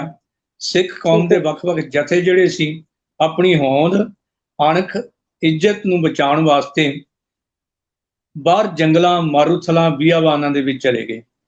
ਇਹ ਇਤਨਾ ਔਖਾ ਸਮਾਂ ਸੀ ਕਿ ਸਮੇਂ ਦੀ ਹਕੂਮਤ ਨੇ ਕਈ ਵਾਰ ਐਲਾਨ ਕੀਤੇ ਕਿ ਸਿੱਖ ਪੰਜਾਬ ਦੀ ਧਰਤੀ ਤੋਂ ਨੇਸ਼ ਤੋਂ ਨਾਬੂਦ ਕਰ ਦਿੱਤੇ ਗਏ ਹਨ। ਸੋ ਸਿੱਖ ਸੰਘਰਸ਼ ਨੂੰ ਅੱਗੇ ਚਲਾਉਣ ਦੇ ਲਈ ਤੇ ਸਿੱਖ ਆਪਣੀ ਹੋਂਦ ਬਚਾਉਣ ਦੇ ਲਈ ਜੰਗਲਾਂ, ਬੀਆਬਾਨਾਂ ਔਰ ਦੂਰ ਦੁਰਾਡੇ ਪੰਜਾਬ ਤੋਂ ਚਲੇ ਗਏ। ਗੁਫਾਵਾਂ ਵਿੱਚ ਰਹਿ ਕੇ, ਸੰਸਾਰ ਦੀਆਂ ਨਜ਼ਰਾਂ ਤੋਂ ਓਹਲੇ ਰਹਿ ਕੇ ਉਹਨਾਂ ਨੂੰ ਆਪਣਾ ਜੀਵਨ ਬਤੀਤ ਕਰਨਾ ਪੈਂਦਾ ਸੀ। ਔਰ ਕਈ ਵਾਰ ਇਹ ਐਲਾਨ ਕਰ ਦਿੱਤੇ ਗਏ ਸਨ ਕਿ ਸਿੱਖਾਂ ਦਾ ਨਾਮੋ ਨਿਸ਼ਾਨ ਮਿਟਾ ਦਿੱਤਾ ਗਿਆ। ਪਰ ਸਮੇਂ-ਸਮੇਂ ਤੇ ਫਿਰ ਵੀ ਭਾਈ ਬੋਤਾ ਸਿੰਘ, ਬਾਬਾ ਗਰਜਾ ਸਿੰਘ ਵਰਗੇ, ਸੁੱਖਾ ਸਿੰਘ, ਮਹਿਤਾਬ ਸਿੰਘ ਵਰਗੇ ਮਰਜੀਵੜੇ ਪੰਜਾਬ ਦੇ ਵਿੱਚ ਆਉਂਦੇ ਰਹੇ ਆਪਣੇ ਗੁਰਧਾਮਾਂ ਦੀ ਦੇਖਭਾਲ ਕਰਨ ਦੇ ਲਈ, ਤੇ ਸਵਾ ਲੱਖ ਦੇ ਨਾਲ ਕੱਲੇ-ਕੱਲੇ ਲੜਕੇ ਦੱਸਦੇ ਰਹੇ ਕਿ ਸਿੱਖ ਕੌਮ ਨੂੰ ਕਦੇ ਵੀ ਖਤਮ ਨਹੀਂ ਕੀਤਾ ਜਾ ਸਕਦਾ। ਪਰ ਇਹ ਸਮਾਂ ਐਸਾ ਸੀ ਜਦੋਂ ਸਿੱਖ ਜਿਹੜੇ ਹੈ ਇਕੱਲੇ ਹੋ ਗਏ, ਵੱਖਰੇ ਹੋ ਗਏ। ਔਰ ਇਹ ਲਗਭਗ 200 ਸਾਲ ਦਾ ਸਮਾਂ ਸਾਡੇ ਤੇ ਬੜਾ ਭਿਆਨਕ ਸਮਾਂ ਸੀ। ਇਸ ਸਮੇਂ ਦੇ ਦੌਰਾਨ ਹੀ ਇੱਕ ਦੂਜੇ ਨਾਲੋਂ ਲਿੰਕ ਟੁੱਟਣ ਕਰਕੇ ਪੰਜਾਬ ਵਿੱਚ ਬਿਲਕੁਲ ਪੰਜਾਬ ਖਾਲੀ ਹੋ ਗਿਆ। ਪੰਜਾਬ ਦੇ ਗੁਰਧਾਮਾਂ ਦੇ ਉੱਤੇ ਉਹਨਾਂ ਲੋਕਾਂ ਦਾ ਕਬਜ਼ਾ ਹੋ ਗਿਆ ਜਿਹੜੇ ਸਾਡੇ ਹਤੈਸ਼ੀ ਤਾਂ ਸੀ। ਉਹਨਾਂ ਨੇ ਗੁਰਦੁਆਰਿਆਂ ਦੀ, ਗੁਰੂ ਗ੍ਰੰਥ ਸਾਹਿਬ ਸੱਚੇ ਪਾਤਸ਼ਾਹ ਦੀ ਸਿੱਖੀ ਸਿਧਾਂਤਾਂ ਦੀ ਸੰਭਾਲ ਦਾ ਜ਼ਿੰਮਾ ਲਿਆ ਤੇ ਗਾਹੇ ਸਿੱਖ ਪੰਜਾਬ ਦੇ ਵਿੱਚ ਆਉਂਦੇ, ਉਹਨਾਂ ਨੂੰ ਮਿਲ ਕੇ ਹਾਲਾਤ ਪੁੱਛ ਕੇ, ਤੇ ਜਦੋਂ ਕੋਈ ਕਾਰਵਾਈ ਕਰਨ ਦਾ ਮੌਕਾ ਹੁੰਦਾ ਉਹ ਆਪਣੇ ਜਿਹੜੇ ਗੁਰੀਲਾ ਯੁੱਧ ਲੜ ਕੇ ਆਪਣੀ ਹੋਂਦ ਨੂੰ ਦਰਸਾਉਂਦੇ ਰਹੇ। ਪਰ ਸਮਾਂ ਪਾ ਕੇ ਜਿਹੜੇ ਪੁਰਾਤਨ ਸਾਡੇ ਹਤੈਸ਼ੀ ਸੀ ਉਹ ਉਦਾਸੀ, ਨਿਰਮਲੇ ਅਤੇ ਸੇਵਾ ਪੰਥੀ ਐਦਾਂ ਦੀਆਂ ਸੰਪਰਦਾਵਾਂ ਵਾਲੇ ਹੌਲੀ-ਹੌਲੀ ਉਹ ਬਜ਼ੁਰਗ ਜਿਹੜੇ ਦਿਆਨਤਦਾਰ ਸੀ, ਇਮਾਨਦਾਰ ਸੀ, ਉਹ ਸ਼ਹੀਦ ਹੁੰਦੇ ਗਏ ਜਾਂ ਉਹ ਚੜ੍ਹਾਈ ਕਰਦੇ ਗਏ। ਤੇ ਅਗਲੀਆਂ ਜਿਹੜੀਆਂ ਪੀੜ੍ਹੀਆਂ ਸੀ ਉਹ ਸਾਡੇ ਵਿਰੋਧੀਆਂ ਨੇ ਫਾਇਦਾ ਉਠਾਇਆ, ਉਹ ਗੁਰਦੁਆਰਿਆਂ ਦੇ ਵਿੱਚ ਕਾਬਜ ਹੋ ਗਏ ਤੇ ਉਹਨਾਂ ਨੇ ਆ ਕੇ ਆਪਣੇ ਧਰਮ ਦੀ ਮਰਜ਼ਾਦਾ ਜਿਹੜੀ ਹੈ ਉਹ ਸਾਡੇ ਗੁਰਦੁਆਰਿਆਂ ਵਿੱਚ ਚਾਲੂ ਕਰ ਦਿੱਤੀ। ਹੌਲੀ-ਹੌਲੀ ਕਲਮ ਦੇ ਨਾਲ ਸਾਡੇ ਇਤਿਹਾਸ ਨੂੰ ਵੀ ਬਦਲਣਾ ਸ਼ੁਰੂ ਕਰ ਦਿੱਤਾ। ਸਿੱਖ ਇੱਕ ਦੂਜੇ ਤੋਂ ਦੂਰ ਹੀ ਰਹੇ ਹਾਲਾਤ ਦੇ ਕਰਕੇ ਇੱਕ ਵਿਚਾਰਧਾਰਾ ਨਹੀਂ ਬਣ ਸਕੀ। ਜੋ ਅਧਿਕਾਰ ਸਰਵੰਸਦਾਨੀ ਦਸ਼ਮੇਸ਼ ਪਿਤਾ ਜੀ ਨੇ 7 ਅਕਤੂਬਰ 1708 ਨੂੰ ਸ੍ਰੀ ਗੁਰੂ ਗ੍ਰੰਥ ਤੇ ਗੁਰੂ ਪੰਥ ਨੂੰ ਗੱਦੀ ਦੇ ਕੇ ਜੋ ਅਧਿਕਾਰ ਗੁਰੂ ਪੰਥ ਨੂੰ ਦਿੱਤੇ ਸਨ, ਉਹ ਸਮਾਂ ਹੀ ਨਹੀਂ ਕਦੇ ਬਣ ਸਕਿਆ ਕਿ ਸਿੱਖ ਇਕੱਠੇ ਹੋ ਕੇ ਆਪਣੀ ਰਹਿਣੀ ਰਹਿਤ ਤੇ ਆਪਣੀ ਜੀਵਨ ਜੁਗਤ ਨੂੰ ਨਿਰਧਾਰਤ ਕਰ ਸਕਣ। ਤੇ ਇਹ ਸਮਾਂ ਇਦਾਂ ਦਾ ਭਿਆਨਕ ਹੋਣ ਕਰਕੇ ਜਿਹੜਾ ਸਿੱਖ ਬਾਣੀ ਨਾਲ ਜੁੜਿਆ ਹੋਇਆ ਸੀ ਉਹ ਜਿੰਨੀਆਂ ਕੁ ਬਾਣੀਆਂ ਪੜ੍ਹਦਾ ਸੀ, ਉਹ ਜਥੇਦਾਰ ਜਿਹੜੇ ਪੜ੍ਹਦਾ ਸੀ ਸਾਰਾ ਜਥਾ ਉਹਨੂੰ ਅਪਣਾ ਲੈਂਦਾ ਸੀ। ਉਹ ਬਾਣੀਆਂ ਦਾ ਪਾਠ ਹੀ ਉਹਨਾਂ ਦੇ ਜਥੇ ਵਿੱਚ ਹੁੰਦਾ ਸੀ। ਹੌਲੀ ਹੌਲੀ ਸਮਾਂ ਪਾ ਕੇ ਜਿੱਥੇ ਜਿੱਥੇ ਸਿੱਖ ਬੈਠੇ ਹੋਏ ਸੀ ਔਰ ਸਾਰੇ ਜਥੇ ਆਪਣੇ ਆਪਣੇ ਢੰਗ ਨਾਲ ਬਾਣੀ ਪੜ੍ਹਦੇ ਰਹੇ, ਆਪਣੇ ਆਪਣੇ ਢੰਗ ਮੁਤਾਬਕ ਸਿੱਖੀ ਨੂੰ ਸਮਝ ਕੇ ਸਿੱਖੀ ਲਾਗੂ ਕਰਦੇ ਰਹੇ। ਤੇ ਸਾਰੇ ਜਿਹੜੇ ਮੇਨ ਜਥੇ ਸੀ ਉਸ ਵੇਲੇ ਉਹਨਾਂ ਦੀ ਵੱਖਰੀ ਵੱਖਰੀ ਵਿਚਾਰਧਾਰਾ ਹੁੰਦੀ ਚਲ ਗਈ, ਮਰਜ਼ਾਦਾ ਵੀ ਜਿਹੜੀ ਉਸ ਵੇਲੇ ਵੰਡੀ ਗਈ। ਇਹੀ ਕਾਰਨ ਹੈ ਕਈ ਵੀਰ ਕਹਿੰਦੇ ਨੇ ਜੀ ਸਾਨੂੰ ਗੁਰੂ ਗੋਬਿੰਦ ਸਿੰਘ ਜੀ ਮਹਾਰਾਜ ਨੇ ਜੋ ਮਰਜ਼ਾਦਾ ਖਾਲਸਾ ਪੰਥ ਸਾਜਣ ਵੇਲੇ ਦੱਸੀ ਸੀ ਅਸੀਂ ਉਸ ਮਰਜ਼ਾਦਾ ਦੇ ਹੀ ਧਾਰਨੀ ਹਾਂ। ਤੇ ਜਿਹੜੀ ਮਰਜ਼ਾਦਾ ਗੁਰੂ ਗੋਬਿੰਦ ਸਿੰਘ ਜੀ ਮਹਾਰਾਜ ਨੇ ਸਾਡੇ ਜਥੇਦਾਰ ਜੀ ਨੂੰ, ਸਾਡੀ ਸੰਸਥਾ ਦੇ ਉਸ ਵੇਲੇ ਦੇ ਮੁਖੀ ਨੂੰ ਸਮਝਾਈ, ਉਹ ਮਰਜ਼ਾਦਾ ਸਾਡੀ ਹੈ। ਪਰ ਜਦੋਂ ਅਸੀਂ ਇਤਿਹਾਸ ਦੀ ਕਸਵੱਟੀ ਤੇ ਗੱਲ ਨੂੰ ਪਰਖੀਏ, ਗੁਰਬਾਣੀ ਦੀ ਕਸਵੱਟੀ ਤੇ ਇਸ ਗੱਲ ਨੂੰ ਪਰਖੀਏ ਤਾਂ ਇਹ ਗੱਲ ਸੰਪੂਰਨ ਸਹੀ ਰੂਪ ਵਿੱਚ ਸਾਹਮਣੇ ਨਹੀਂ ਆਉਂਦੀ, ਕਿਉਂਕਿ ਨਾ ਤਾਂ ਇਤਿਹਾਸ ਇਸ ਗੱਲ ਦੀ ਸ਼ਾਦੀ ਭਰਦਾ ਹੈ ਕਿ ਉਹ ਮਰਜ਼ਾਦਾ ਇੱਕੋ ਹੀ ਹੈ, ਤੇ ਦੂਜਾ ਜੇ ਉਹਨਾਂ ਜਥੇਬੰਦੀਆਂ ਨੂੰ ਵੀ ਦੇਖ ਲਈਏ ਤਾਂ ਕੇਵਲ ਇੱਕ ਜਥੇਬੰਦੀ ਨਹੀਂ ਬਲਕਿ 6-7 ਜਥੇਬੰਦੀਆਂ ਨੇ ਜਿਹੜੀਆਂ ਗੁਰੂ ਗੋਬਿੰਦ ਸਿੰਘ ਜੀ ਮਹਾਰਾਜ ਦੇ ਸਮੇਂ ਪੈਦਾ ਹੋ ਚੁੱਕੀਆਂ ਸਨ। ਉਹਨਾਂ ਵਿੱਚੋਂ ਦਮਦਮੀ ਟਕਸਾਲ ਸਭ ਤੋਂ ਵੱਡਾ ਦਾਅਵਾ ਕਰਦੀ ਹੈ। ਇਸੇ ਤਰ੍ਹਾਂ ਨਿਹੰਗ ਸਿੰਘ ਜਥੇਬੰਦੀ, ਇਹ ਵੀ 10ਵੇਂ ਪਾਤਸ਼ਾਹ ਦੇ ਸਮੇਂ ਕੋਈ ਬਾਬਾ ਫਤਿਹ ਸਿੰਘ ਜੀ ਛੋਟੇ ਸਾਹਿਬਜ਼ਾਦੇ ਦੇ ਨਾਂ ਤੇ, ਕੋਈ ਭਾਈ ਮਾਨ ਸਿੰਘ ਦੇ ਨਾਂ ਤੇ ਦੱਸਦਾ ਹੈ। ਜਿਹੜੇ ਮਾਨ ਸਿੰਘ ਜੀ ਭਾਈ ਮਨੀ ਸਿੰਘ ਜੀ ਦੇ ਛੋਟੇ ਭਰਾ ਸਨ ਤੇ ਗੁਰੂ ਗੋਬਿੰਦ ਸਿੰਘ ਜੀ ਮਹਾਰਾਜ ਦੇ ਨਾਲ ਚਮਕੌਰ ਦੀ ਗੜੀ ਵਿੱਚੋਂ ਬਾਹਰ ਨਿਕਲੇ ਸਨ। ਕੋਈ ਉਹਨਾਂ ਤੋਂ ਆਪਣੀ ਜਥੇਬੰਦੀ ਚਾਲੂ ਦੱਸਦਾ ਹੈ, ਕੋਈ ਹੋਰ ਢੰਗ ਦੇ ਨਾਲ ਦੱਸਦਾ। ਇੱਦਾਂ ਹੀ ਭਾਈ ਕਨ੍ਹਈਆ ਜੀ ਦੀ ਜਥੇਬੰਦੀ ਸੇਵਾ ਪੰਥੀ ਹੈ। ਇਸੇ ਤਰ੍ਹਾਂ ਬਾਬਾ ਬੰਦਾ ਸਿੰਘ ਬਹਾਦਰ ਜੀ ਦੀ ਜਥੇਬੰਦੀ ਤੇ ਨਿਹੰਗ ਸਿੰਘ ਜਥੇਬੰਦੀਆਂ ਨਿਰਮਲੇ ਸੰਪਰਦਾ, ਗਿਆਨੀਆਂ ਦੀ ਸੰਪਰਦਾ ਜਿਹੜੀ ਭਾਈ ਮਨੀ ਸਿੰਘ ਜੀ ਤੋਂ ਚਾਲੂ ਹੋਈ ਸੀ, ਅੱਜ ਕੱਲ੍ਹ ਦਰਬਾਰ ਸਾਹਿਬ ਦੇ ਲਾਗੇ ਸੱਤੋ ਵਾਲੀ ਗਲੀ ਵਿੱਚ ਹੈ। ਇਸੇ ਤਰ੍ਹਾਂ ਬੰਦੇਈ ਖਾਲਸਾ, ਜੀਤੀ ਸੰਗਤ, ਇਹਨਾਂ ਸਾਰਿਆਂ ਦੀ ਇਹ ਮਰਜ਼ਾਦਾ, ਇਹ ਸਾਰੀਆਂ ਪੰਥ ਦੀਆਂ ਜਥੇਬੰਦੀਆਂ ਸਤਿਕਾਰਯੋਗ ਨੇ ਔਰ ਬੜਾ ਕੁਛ ਇਹਨਾਂ ਨੇ ਕੁਰਬਾਨੀਆਂ ਕੀਤੀਆਂ ਕੌਮ ਦੇ ਵਾਸਤੇ। ਪਰ ਇਹ ਸਾਰੀਆਂ ਜਥੇਬੰਦੀਆਂ ਹੈ ਵੀ ਗੁਰੂ ਗੋਬਿੰਦ ਸਿੰਘ ਮਹਾਰਾਜ ਦੇ ਸਮੇਂ ਤੋਂ, ਇਹਨਾਂ ਦੀ ਮਰਜ਼ਾਦਾ ਵੀ ਵੱਖ-ਵੱਖ ਹੈ। ਉਹਦਾ ਕਾਰਨ ਇਹੀ ਹੈ ਕਿ ਜਥੇ ਸਾਰੀ ਔਖੇ ਸਮੇਂ ਦੇ ਸਮੇਂ ਕੋਈ ਕਿਸੇ ਜੰਗਲ ਦੇ ਵਿੱਚ ਰਾਜਸਥਾਨ ਵਿੱਚ ਬੈਠਾ ਸੀ, ਕੋਈ ਕਾਹਨੂੰਵਾਲ ਛੰਭ ਦੇ ਵਿੱਚ ਬੈਠਾ ਸੀ, ਤੇ ਕੋਈ ਕਿਸੇ ਪਾਸੇ ਗਿਆ ਹੋਇਆ ਸੀ, ਕੋਈ ਕਿਸੇ ਜੰਗਲ ਦੇ ਵਿੱਚ, ਤੇ ਆਪਣੇ ਆਪਣੇ ਢੰਗ ਨਾਲ ਇਹਨਾਂ ਨੇ ਬਾਣੀ ਨੂੰ ਵੀ ਸੰਭਾਲਿਆ, ਬਾਣੀ ਅਨੁਸਾਰ ਜ਼ਿੰਦਗੀ ਵੀ ਬਤੀਤ ਕਰਦੇ ਰਹੇ, ਕੌਮ ਦੇ ਲਈ ਸੰਘਰਸ਼ ਵੀ ਕਰਦੇ ਰਹੇ। ਤੇ ਸਮਾਂ ਆਉਣ ਤੇ ਜਦੋਂ ਤੱਕ ਇਹ ਮੁੜ ਕੇ ਫੇਰ ਪੰਜਾਬ ਦੇ ਉੱਤੇ ਕਾਬਜ ਹੋਏ, ਉਦੋਂ ਸਾਡਾ ਖਾਲਸਾ ਰਾਜ ਸਥਾਪਿਤ ਹੋ ਚੁੱਕਾ ਸੀ। ਸਿੱਖ ਮਿਸਲਾਂ ਦੇ ਵੇਲੇ ਸਾਡੇ ਗੁਰਮਤੇ ਤਾਂ ਪਾਸ ਹੁੰਦੇ ਸੀ, ਪਰ ਉਹ ਹਾਲਾਤ ਐਸੇ ਸੀ, ਕਦੇ ਕਦਾਈ ਕਿਤੇ ਅਕਾਲ ਤਖਤ ਤੇ ਜਥੇਬੰਦੀਆਂ ਜੁੜਦੀਆਂ ਸੀ, ਨਵਾਬ ਕਪੂਰ ਸਿੰਘ, ਜੱਸਾ ਸਿੰਘ ਆਹਲੂਵਾਲੀਆ, ਬਾਬਾ ਬਘੇਲ ਸਿੰਘ ਜੀ ਵੇਲੇ, ਪਰ ਉਹਨਾਂ ਦੇ ਫੈਸਲੇ ਰਾਜਨੀਤਿਕ ਫੈਸਲੇ ਜ਼ਿਆਦਾ ਹੁੰਦੇ ਸੀ ਕਿ ਹੁਣ ਨਾਦਰ ਸ਼ਾਹ ਅਬਦਾਲੀ ਆ ਰਿਹਾ, ਉਹਦਾ ਮੁਕਾਬਲਾ ਕਿਵੇਂ ਕਰਨਾ ਹੈ, ਹੁਣ ਦਿੱਲੀ ਤੇ ਹਮਲਾ ਕਰਨਾ, ਕਿਹੜੇ ਕਿਹੜੇ ਜਥੇ ਕਿਸ ਰਸਤੇ ਹੋ ਕੇ ਜਾਣਗੇ, ਜਾਂ ਉਸਮਾਨ ਖਾਨ ਨੂੰ ਸੋਧਣਾ ਜਲਾਲਾਬਾਦ ਵਾਲੇ ਨੂੰ। ਐਦਾਂ ਦੇ ਫੈਸਲੇ ਤਾਂ ਹੁੰਦੇ ਰਹੇ, ਪਰ ਜਿਹੜੀ ਰਹਿਤ ਮਰਜ਼ਾਦਾ ਸੀ ਕਿ ਸਿੱਖ ਨੇ ਜਨਮ ਤੋਂ ਲੈ ਕੇ ਮਰਨ ਤੱਕ ਆਪਣੀ ਜ਼ਿੰਦਗੀ ਕਿਵੇਂ ਬਤੀਤ ਕਰਨੀ ਹੈ, ਉਹ ਗੁਰਬਾਣੀ ਦੇ ਵਿੱਚ ਦੱਸਿਆ ਗਿਆ ਸੀ। ਫਿਰ ਵੀ ਉਹਦੇ ਵਿੱਚ ਇੱਕ ਸਾਰਤਾ ਦੇ ਲਈ ਹਰ ਸਿੱਖ ਦੇ ਸਮਝ ਆ ਜਾਵੇ, ਉਹਦੇ ਲਈ ਕੋਈ ਵੀ ਐਸਾ ਫੈਸਲਾ ਨਹੀਂ ਹੋ ਸਕਿਆ। ਅੰਤ ਗੁਰੂ ਮਹਾਰਾਜ ਦੀ ਬਖਸ਼ਿਸ਼ ਹੋਈ, ਖਾਲਸਾ ਰਾਜ ਸਥਾਪਿਤ ਹੋ ਗਿਆ, ਪਰ ਉਹਦੇ ਵਿੱਚ ਵੀ ਰਾਜਨੀਤਿਕ ਹੱਦਾਂ ਵਧਾਉਣ ਦੇ ਲਈ ਸਿੱਖ ਲੱਗੇ ਰਹੇ। ਤੇ ਧਰਮ ਵਾਲੇ ਪਾਸੇ ਫਿਰ ਵੀ ਜੋ ਮਰਜ਼ਾਦਾ, ਜੋ ਅਨੁਮਤੀ ਮਰਜ਼ਾਦਾ ਸਾਡੇ 'ਚ ਹਾਵੀ ਹੋ ਗਈ ਸੀ, ਸਾਡੇ ਗੁਰਦੁਆਰਿਆਂ 'ਚ ਬੈਠੇ ਹੋਏ ਸੰਤ ਮਹੰਤ ਪੁਜਾਰੀ ਉਸੇ ਮਰਜ਼ਾਦਾ ਦੇ ਧਾਰਨੀ ਰਹੇ। ਜਿਹੜੀ ਮਰਜ਼ਾਦਾ ਅੱਜ ਵੀ ਅਸੀਂ ਹਜ਼ੂਰ ਸਾਹਿਬ ਜਾਂ ਪਟਨਾ ਸਾਹਿਬ ਵਿਖੇ ਦੇਖ ਸਕਦੇ ਹਾਂ ਕਿ ਬਿਲਕੁਲ ਸਾਡੇ ਪੰਜਾਬ ਦੇ ਤਖਤਾਂ ਨਾਲ ਉਹ ਵੱਖਰੀ ਮਰਜ਼ਾਦਾ ਹੈ। ਅੰਤ ਖਾਲਸਾ ਰਾਜ ਦੀ ਜੋ ਹੈ ਸਮਾਪਤੀ ਹੋ ਗਈ, ਪੰਥ ਫਿਰ ਬਿਖਰ ਗਿਆ। ਲਗਭਗ 1872 ਦੇ ਵਿੱਚ ਜਾ ਕੇ ਬਹੁਤ ਲੰਬੀ ਜਦੋਜਹਿਦ ਤੋਂ ਬਾਅਦ ਸਿੰਘ ਸਭਾ ਲਹਿਰ ਨੇ ਜਨਮ ਲਿਆ। ਉਦੋਂ ਹੀ ਕਈ ਸੁਧਾਰ ਲਹਿਰਾਂ, ਇਹ 'ਚ ਗੁਰਦੁਆਰਾ ਸੁਧਾਰ ਲਹਿਰ ਵੀ ਸੀ, ਸਮਾਜ ਸੁਧਾਰ ਲਹਿਰਾਂ ਚਲੀਆਂ। ਉਸ ਵੇਲੇ ਸਿੰਘ ਸਭਾ ਲਹਿਰ ਤੋਂ ਬਾਅਦ ਜਿਹੜੀਆਂ ਸੰਸਥਾਵਾਂ ਹੋਣ ਦੇ ਵਿੱਚ ਆਈਆਂ, ਕੁਛ ਹਾਲਾਤ ਸੁਧਰ ਗਏ ਸੀ। ਉਹਨਾਂ 'ਚ ਚੀਫ ਖਾਲਸਾ ਦੀਵਾਨ ਇੱਕ ਸਾਡੀ ਸ਼ਾਨਾਮਤੀ ਸੰਸਥਾ ਹੈ, ਜਿਹਨੇ ਵਿਦਿਅਕ ਖੇਤਰ ਦੇ ਵਿੱਚ ਬਹੁਤ ਵੱਡਾ ਕੰਮ ਕੀਤਾ। ਸੋ ਇਹਨਾਂ ਸੰਸਥਾਵਾਂ ਨੇ ਮਿਲ ਬੈਠ ਕੇ ਸੋਚਿਆ ਕਿ ਪੰਥ ਦੀ ਮਰਜ਼ਾਦਾ ਕੋਈ ਹੋਣੀ ਚਾਹੀਦੀ ਹੈ। ਜਿਹੜਾ ਕੋਈ ਚੀਜ਼ ਖਾਂਦਾ ਹੈ ਉਹ ਵੀ ਸਿੱਖ ਕਹਾਂਦਾ, ਜਿਹੜਾ ਉਹਦਾ ਵਿਰੋਧ ਕਰਦਾ ਹੈ ਉਹ ਵੀ ਸਿੱਖ ਕਹਾਂਦਾ ਹੈ। ਕੋਈ ਅੰਮ੍ਰਿਤ ਵੇਲੇ ਦੀਆਂ ਕੋਈ ਬਾਣੀਆਂ ਪੜ੍ਹਦਾ, ਕੋਈ ਬਾਣੀਆਂ ਪੜ੍ਹਦਾ ਹੈ। ਜਦੋਂ ਗੁਰੂ ਪਾਤਸ਼ਾਹ ਨੇ ਖਾਲਸਾ ਅਕਾਲ ਪੁਰਖ ਦੀ ਫੌਜ ਕਹਿ ਦਿੱਤਾ ਤੇ ਦੁਨਿਆਵੀ ਫੌਜਾਂ ਦਾ ਇੰਨਾ ਡਿਸਪਲਿਨ ਹੁੰਦਾ ਹੈ कि खालसे की फौज का डिसिपलिन क्यों ने। सो सारे उस वेले जथेबंदियां इकट्ठियां होकर सोच रही सन कि किवें ना किवें एक रहत मर्यादा बना दी जाए। सो सब तो पहला जिहड़ा उद्यम किया है 1912 दे विच वो चीफ खालसा दीवान ने किया, ते उहदियां मतलब कि मेरे कोल बकायदा डेटा भी ने, तरीका ने कि कदों कदों उन्होंने किस रूप दे विच मर्यादा लागू की, ते उहदे बाद पंथ की एक मर्यादा जिहड़ी है वो बहुत लंबी जद्दोजहद तो बाद लगभग 40 साल का समा जिहड़ा है ना वो लग्या, पर वो मर्यादा बनाने वास्ते गुरु गोबिंद सिंह महाराज ने जो अधिकार 7 अक्तूबर 1708 ਨੂੰ ਇਹ ਕਹਿ ਕੇ ਦਿੱਤਾ ਸੀ कि आत्मा ग्रंथ विच शरीर पंथ विच, भाव पंथ अपनी होनी का समय के मुताबिक फैसला करेगा। वो पंथक अधिकार वरतन वास्ते लगभग 200 साल बाद 1708 तो लैके 1927 विच पहली बारी पंथक मर्यादा बनाने का फैसला जिहड़ा है वो श्रोमणी गुरुद्वारा प्रबंधक कमेटी के ਉਹਦੇ ਵਿੱਚ ਹੋਇਆ देख रेख ਦੇ ਵਿੱਚ, ਤੇ ਉਹ ਪੰਥ ਪ੍ਰਵਾਨ ਚ ਰਹਿਤ ਮਰਜ਼ਾਦਾ ਬਣਾਈ ਗਈ ਜਿਹੜੀ ਸ਼੍ਰੋਮਣੀ ਗੁਰਦੁਆਰਾ ਪ੍ਰਬੰਧਕ ਕਮੇਟੀ ਛਾਪਦੀ ਹੈ। ਦਿੱਲੀ ਗੁਰਦੁਆਰਾ ਪ੍ਰਬੰਧਕ ਕਮੇਟੀ ਛਾਪਦੀ, ਸਿੰਘ ਸਭਾ ਲਹਿਰ ਨੇ ਵੀ ਬਹੁਤ ਛਾਪੀ, ਸਿੱਖ ਮਿਸ਼ਨਰੀ ਕਾਲਜ ਵੱਲੋਂ ਵੀ ਲੱਖਾਂ ਦੀ ਗਿਣਤੀ ਵਿੱਚ ਰਹਿਤ ਮਰਜ਼ਾਦਾ ਵੰਡ ਕੇ ਇਹ ਛਾਪ ਸਕਦੇ ਆ, ਪਰ ਉਹਦੇ ਚ ਤਰਮੀਮ ਨਹੀਂ ਕੀਤੀ ਜਾ ਸਕਦੀ ਕੱਲੀ ਜਥੇਬੰਦੀ ਵੱਲੋਂ।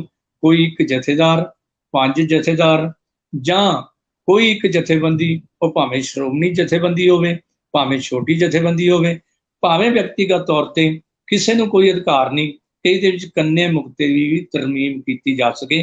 जिवें बनाने वेले सारा पंथ इकट्ठे होकर इहदे ते विचार करके करता सी, उस तरह यह रहत मर्यादा जिहड़ी है जे इहदे विच तरमीम करनी होवे, सोध करनी होवे तां पंथ अज भी कर सकता है। जी जी भाई ਸਾਹਿਬ जी, ਤੁਸੀਂ ਬਹੁਤ ਵਧੀਆ ਆਪਣੇ ਵਿਚਾਰ ਰੱਖੇ ਨੇ। ਤੇ ਜੇਕਰ ਗੱਲ ਕੀਤੀ ਜਾਵੇ ਕਿ ਆਪਾਂ ਗੁਰੂ ਸਾਹਿਬ ਨੇ ਪੰਥਕ ਮਰਿਆਦਾ, ਜਿਵੇਂ ਤੁਸੀਂ ਗੱਲ ਕੀਤੀ ਹੈ, ਬਹੁਤ ਸੋਹਣਾ ਵੇਰਵਾ ਦਿੱਤਾ ਪੰਥਕ ਮਰਿਆਦਾ ਦੇ ਉੱਤੇ, ਤੇ ਕੁਝ ਨਿੱਜੀ ਮਰਿਆਦਾਵਾਂ ਵੀ ਜਿਹੜੀਆਂ ਚਲਾਈਆਂ ਜਾਂਦੀਆਂ ਨੇ, ਉਹਦੇ ਬਾਰੇ ਤੁਸੀਂ ਕੀ ਕਹੋਗੇ? ਪੰਥਕ ਮਰਿਆਦਾ ਤੇ ਨਿੱਜੀ ਮਰਿਆਦਾ ਕਿ ਉਹਦੀ ਇਹ ਦੇਖਣ ਵਾਲੀ ਗੱਲ ਹੈ ਵੀ ਰਹਿਤ ਮਰਜ਼ਾਦਾ ਦੇ ਵਿੱਚ ਹੀ ਦੋ ਕਿਸਮ ਦੀ ਮਰਜ਼ਾਦਾ ਦਿੱਤੀ ਹੈ, ਇੱਕ ਸ਼ਖਸੀ ਰਹਿਣੀ ਤੇ ਇੱਕ ਪੰਥਕ ਰਹਿਣੀ। ਜੀ ਪਹਿਲੇ ਪੰਨੇ ਤੇ ਹੀ ਪਹਿਲੇ 8 ਪੰਨੇ ਰਹਿਤ ਮਰਜ਼ਾਦਾ ਦੇ ਜੇ ਤੁਹਾਡੇ ਕੋਲ ਕਾਪੀ ਹੋਵੇ ਤਾਂ ਤੁਸੀਂ ਦੇਖ ਲਿਓ, ਨਹੀਂ ਤਾਂ ਸ਼੍ਰੋਮਣੀ ਗੁਰਦੁਆਰਾ ਪ੍ਰਬੰਧਕ ਕਮੇਟੀ ਦੇ ਹਰ ਗੁਰਦੁਆਰੇ ਵਿੱਚੋਂ, ਹਰ ਧਰਮ ਪ੍ਰਚਾਰ ਸੈਂਟਰ ਵਿੱਚੋਂ ਉਹ ਰਹਿਤ ਮਰਜ਼ਾਦਾ ਦੀਆਂ ਕਾਪੀਆਂ ਮਿਲ ਜਾਂਦੀਆਂ ਨੇ। ਤੇ ਉਹਦੇ ਪਹਿਲੇ 8 ਪੰਨੇ ਤਾਂ ਉਹਨਾਂ ਦੇ ਹੈ ਜਿਨ੍ਹਾਂ ਨੇ ਇਸ ਰਹਿਤ ਮਰਜ਼ਾਦਾ ਦੇ ਵਿੱਚ ਪੂਰਾ ਹਿੱਸਾ ਲਿਆ। ਉਹ ਵਿਅਕਤੀਗਤ ਨਾਂ ਵੀ ਹੈਗੇ, ਸੰਸਥਾ ਲੈਵਲ ਤੇ ਵੀ, ਦੇਸ਼ ਦੀਆਂ ਵੀ ਤੇ ਵਿਦੇਸ਼ ਦੀਆਂ ਜਥੇਬੰਦੀਆਂ ਵੀ ਉਹਦੇ ਵਿੱਚ ਸ਼ਾਮਲ ਹੋਈਆਂ। ਸੋ ਉਹਨਾਂ ਨੇ ਜਿਹੜਾ 8 ਪੰਨਿਆਂ ਦੀ ਇਹ ਜਾਣਕਾਰੀ ਤੇ 9 ਪੰਨੇ ਤੋਂ ਰਹਿਤ ਮਰਜ਼ਾਦਾ ਸ਼ੁਰੂ ਹੋ ਕੇ 32 ਪੰਨੇ ਤੱਕ ਜਾਂਦੀ ਹੈ ਜੀ। ਤੇ 32 ਪੰਨੇ ਤੱਕ ਸਿੱਖ ਨੇ ਜਨਮ ਤੋਂ ਲੈ ਕੇ ਮਰਨ ਤੱਕ ਕੀ ਕਰਨਾ ਹੈ। ਇਹ ਜੀ ਇੱਕ ਸ਼ਖਸੀ ਰਹਿਣੀ ਹੈ ਕਿ ਅਸੀਂ ਨਿੱਜੀ ਜੀਵਨ ਜਿਹੜਾ ਹੈ ਉਹ ਕਿਵੇਂ ਬਤੀਤ ਕਰਨਾ, ਤੇ ਦੂਜੀ ਪੰਥਕ ਰਹਿਣੀ।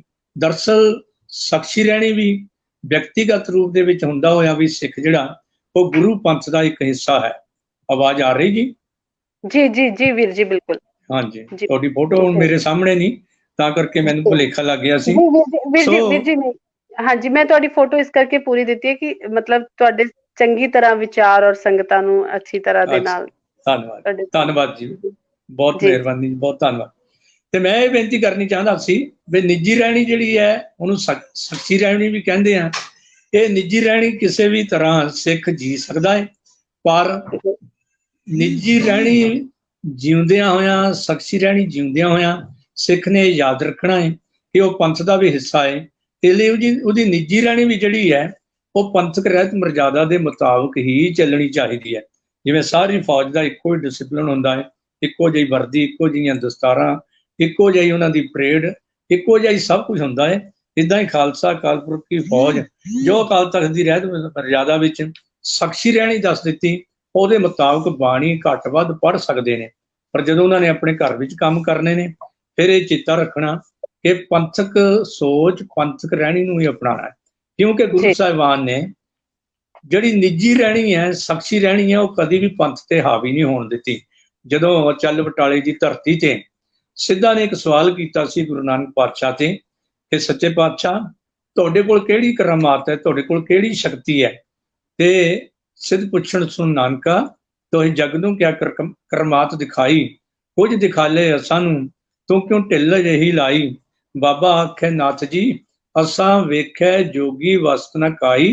पर जे मैनू पुछदे हो कि मेरे कोल किहड़ी करामात है, ਤਾਂ ਸੱਚੇ ਪਾਤਸ਼ਾਹ ਨੇ ਕਿਹਾ ਸੀ, ਗੁਰ ਸੰਗਤ ਬਾਣੀ ਬਿਨਾ ਦੂਜੀ ਓਟ ਨਹੀਂ ਹੈ ਰਾਈ।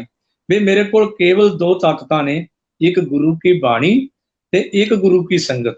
ਇਸੇ ਬਾਣੀ ਨੂੰ 240 ਸਾਲ ਦਾ 39 ਸਾਲ ਦਾ ਸਮਾਂ ਲਾ ਕੇ ਗੁਰੂ ਕੀ ਸੰਗਤ ਤੇ ਗੁਰੂ ਕੀ ਬਾਣੀ ਨੂੰ ਹੀ ਗੁਰੂ ਗ੍ਰੰਥ ਤੇ ਗੁਰੂ ਪੰਥ ਦਾ ਰੂਪ ਦੇ ਦਿੱਤਾ ਧੰਨ ਗੁਰੂ ਗੋਬਿੰਦ ਸਿੰਘ ਸੱਚੇ ਪਾਤਸ਼ਾਹ ਜੀ ਨੇ। ਸੋ ਸਿੱਖ ਨੇ ਕਦੇ ਵੀ ਆਪਣੀ ਜਿਹੜੀ ਨਿੱਜੀ ਰਹਿਣੀ ਹੈ ਉਹ ਪੰਥਕ ਸੰਸਥਾਵਾਂ ਤੇ ਜਾਂ ਪੰਥ ਤੇ ਠੋਸਣ ਦੀ ਖੇਚਲ ਨਹੀਂ ਕਰਨੀ, ਬਲਕਿ ਪੰਥਕ ਰਹਿਣੀ ਹੀ ਸਾਡੇ ਪੰਥਕ ਤੌਰ ਤੇ ਜਿਹੜੀ ਹੈ ਉਹ ਪ੍ਰਵਾਨਿਤ ਹੈ। ਕਿਉਂਕਿ ਪਹਿਲੇ ਪਾਤਸ਼ਾਹ ਤੋਂ ਲੈ ਕੇ 10ਵੇਂ ਪਾਤਸ਼ਾਹ ਤੱਕ ਜਦੋਂ ਅਸੀਂ ਦੇਖਦੇ ਹਾਂ ਤਾਂ ਗੁਰੂ ਨਾਨਕ ਦੇਵ ਜੀ ਤੋਂ ਲੈ ਕੇ ਗੁਰੂ ਗੋਬਿੰਦ ਸਿੰਘ ਜੀ ਮਹਾਰਾਜ ਤੱਕ ਵੀ ਉਹਨਾਂ ਨੇ ਸੰਗਤੀ ਸੋਚ ਨੂੰ ਹੀ ਮਾਨਤਾ ਦਿੱਤੀ।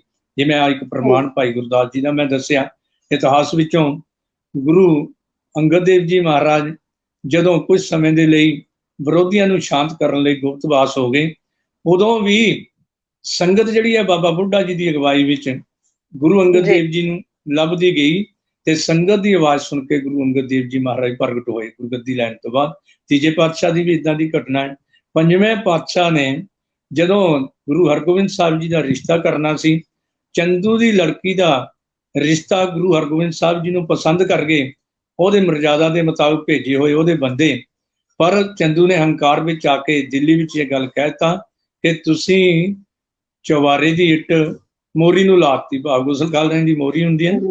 ਤੇ ਸਿੱਖਾਂ ਨੂੰ ਇਸ ਗੱਲ ਦਾ ਪਤਾ ਲੱਗਾ। ਸਿੱਖਾਂ ਨੇ ਗੁਰੂ ਅਰਜਨ ਦੇਵ ਜੀ ਮਹਾਰਾਜ ਨੂੰ ਸੁਨੇਹਾ ਭੇਜਿਆ, ਸੱਚੇ ਪਾਤਸ਼ਾਹ ਇਹਨੇ ਗੁਰੂ ਘਰ ਨੂੰ ਇੰਨਾ ਨੀਵਾਂ ਦਿਖਾਇਆ ਹੈ ਤੇ ਸੰਗਤ ਦਾ ਇਹ ਫੈਸਲਾ ਹੈ ਕਿ ਇਹਦੀ ਧੀ ਦਾ ਰਿਸ਼ਤਾ ਇਸ ਹੰਕਾਰੀ ਦਾ ਰਿਸ਼ਤਾ ਪ੍ਰਵਾਨ ਨਾ ਕੀਤਾ ਜਾਏ।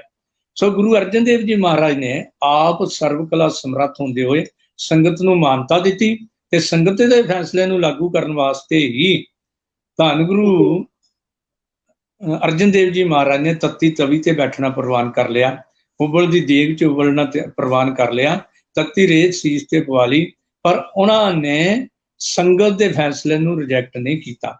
ਤੇ 6ਵੇਂ 7ਵੇਂ 8ਵੇਂ ਪਾਤਸ਼ਾਹ ਜਦੋਂ ਵੀ ਦਿੱਲੀ ਤੋਂ ਕੋਈ ਸੁਨੇਹਾ ਆਉਂਦਾ ਸੀ, ਸੰਗਤ ਦੀ ਬਣਾਈ ਹੋਈ ਜੋ ਪ੍ਰਤੀਨਿਧਾਂ ਦੀ ਕਮੇਟੀ ਉਹ ਸੰਗਤ ਦਾ ਫੈਸਲਾ ਲੈਂਦੇ ਸੀ ਤੇ ਫਿਰ ਅੱਗੇ ਫੈਸਲਾ ਸਰਕਾਰ ਨੂੰ ਦਿੱਤਾ ਜਾਂਦਾ ਸੀ। ਧੰਨ ਗੁਰੂ ਗੋਬਿੰਦ ਸਿੰਘ ਜੀ ਮਹਾਰਾਜ ਨੇ ਤਾਂ ਆਪਣੇ ਰਹਿਤਨਾਮਿਆਂ ਦੇ ਵਿੱਚ ਭਾਈ ਨੰਦ ਲਾਲ ਜੀ ਲਿਖਦੇ ਵੀ ਖਾਲਸੇ ਨੂੰ ਹੀ ਸਾਰੇ ਅਧਿਕਾਰ ਦੇ ਦਿੱਤੇ ਸੀ। ਬੜੀ ਸੋਹਣੀ ਗੱਲ ਕਵੀ ਨਿਹਾਲ ਸਿੰਘ ਜੀ ਨੇ ਲਿਖੀ ਸੀ ਕਿ ਗੁਰੂ ਗੋਬਿੰਦ ਸਿੰਘ ਜੀ ਮਹਾਰਾਜ ਦੇ ਬਚਨ ਹਨ, ਖਾਲਸਾ ਹਮਾਰੀ ਸੋਜ਼, ਖਾਲਸਾ ਹਮਾਰੀ ਮੌਜ, ਖਾਲਸਾ ਹਮਾਰੀ ਫੌਜ, जीत की निशानी है, खालसा हमारी जात, खालसा हमारी पत, श्री गुरु गोबिंद सिंह कथा यूं बखानी है। अगे फिर सारा भाई नंद लाल जी का लिखते हैं, खालसा मेरो रूप है खालसा मेरो सज्जन सूरा, खालसा मेरो सतगुरु पूरा। बड़ी लंबी लिस्ट तुसी भी ये पढ़ी होएगी भाई नंद लाल जी, जिस खालसे की महिमा गुरु गोबिंद सिंह जी तो कहाई ते अंत विच गुरु गोबिंद सिंह सच्चे पातशाह ने बड़ी कमाल की गल कह दी कि हों खालसे का खालसा मेरो पोत पोत सागर बंदेरो। खालसा तू एक विशाल सागर है ते मैं एक छोटी जी बूंद हाँ तेरी। ऐना मान संगत नूं जां खालसे नूं दिता गया जां पंथ नूं दिता गया, इसलिए सिख कौम दे विच पंथक रहत मर्यादा नूं ही मानता दिती गई है। किसी एक व्यक्ति की निजी मर्यादा निजी विचारां नूं पंथ ते नहीं ठोसिया जा सकता। उत्थे पंथक फैसले अनुसार ही पंथक मर्यादा जिहड़ी है वो पंथक एकता का कारण बन सकती है। जी, अगर भाई साहब जी गल की जाए कि पंथ प्रभावी रहत मर्यादा जिहड़ी कि पंथ दे नाल ही होके जिहड़ी तुरदी है कि असीं पंथ तो बाहर बिल्कुल नहीं जाना और उस मर्यादा नूं भी कायम रखना। की जाए कि उस मर्यादा दे मुੱਢ ਵੱਜਣ ਦਾ ਸਮਾਂ कि कदों तो यह मर्यादा जिहड़ी लागू हुई है, असीं थोड़ा जिहा अगर पिछे दा ਵੇਰਵਾ भी संगतां नूं दस दईए। मैं डेट वाइज तुहानूं ये दस सकदा हां, तुहाडे कोल टाइम हैगा है ना?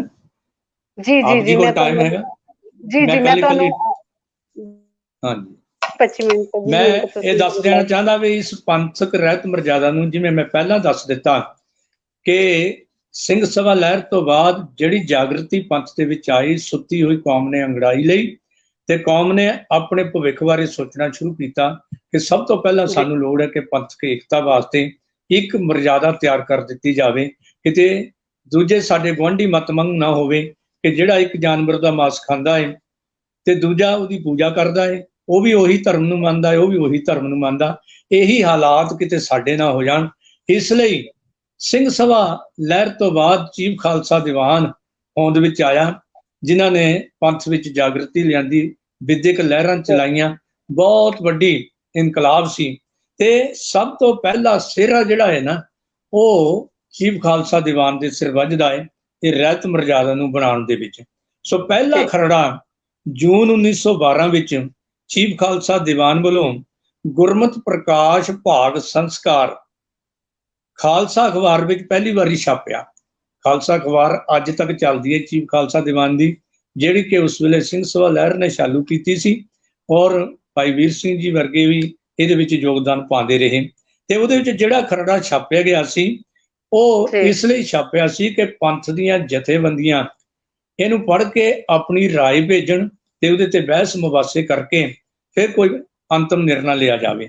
ਇਸ ਬਹਿਸ ਵਿਚਾਰਾਂ ਦੇ ਵਿੱਚ ਪਹਿਲੀ ਵਾਰੀ 27 ਸਿੱਖ ਜਥੇਬੰਦੀਆਂ ਤੇ 105 ਵਿਦਵਾਨਾਂ ਨੇ ਭਾਗ ਲਿਆ। ਇਹ ਜੂਨ 1912 ਦੇ ਵਿੱਚ ਖਾਲਸਾ ਅਖਬਾਰ ਵਿੱਚ ਜਿਹੜਾ ਖਰੜਾ ਛਾਪਿਆ ਸੀ।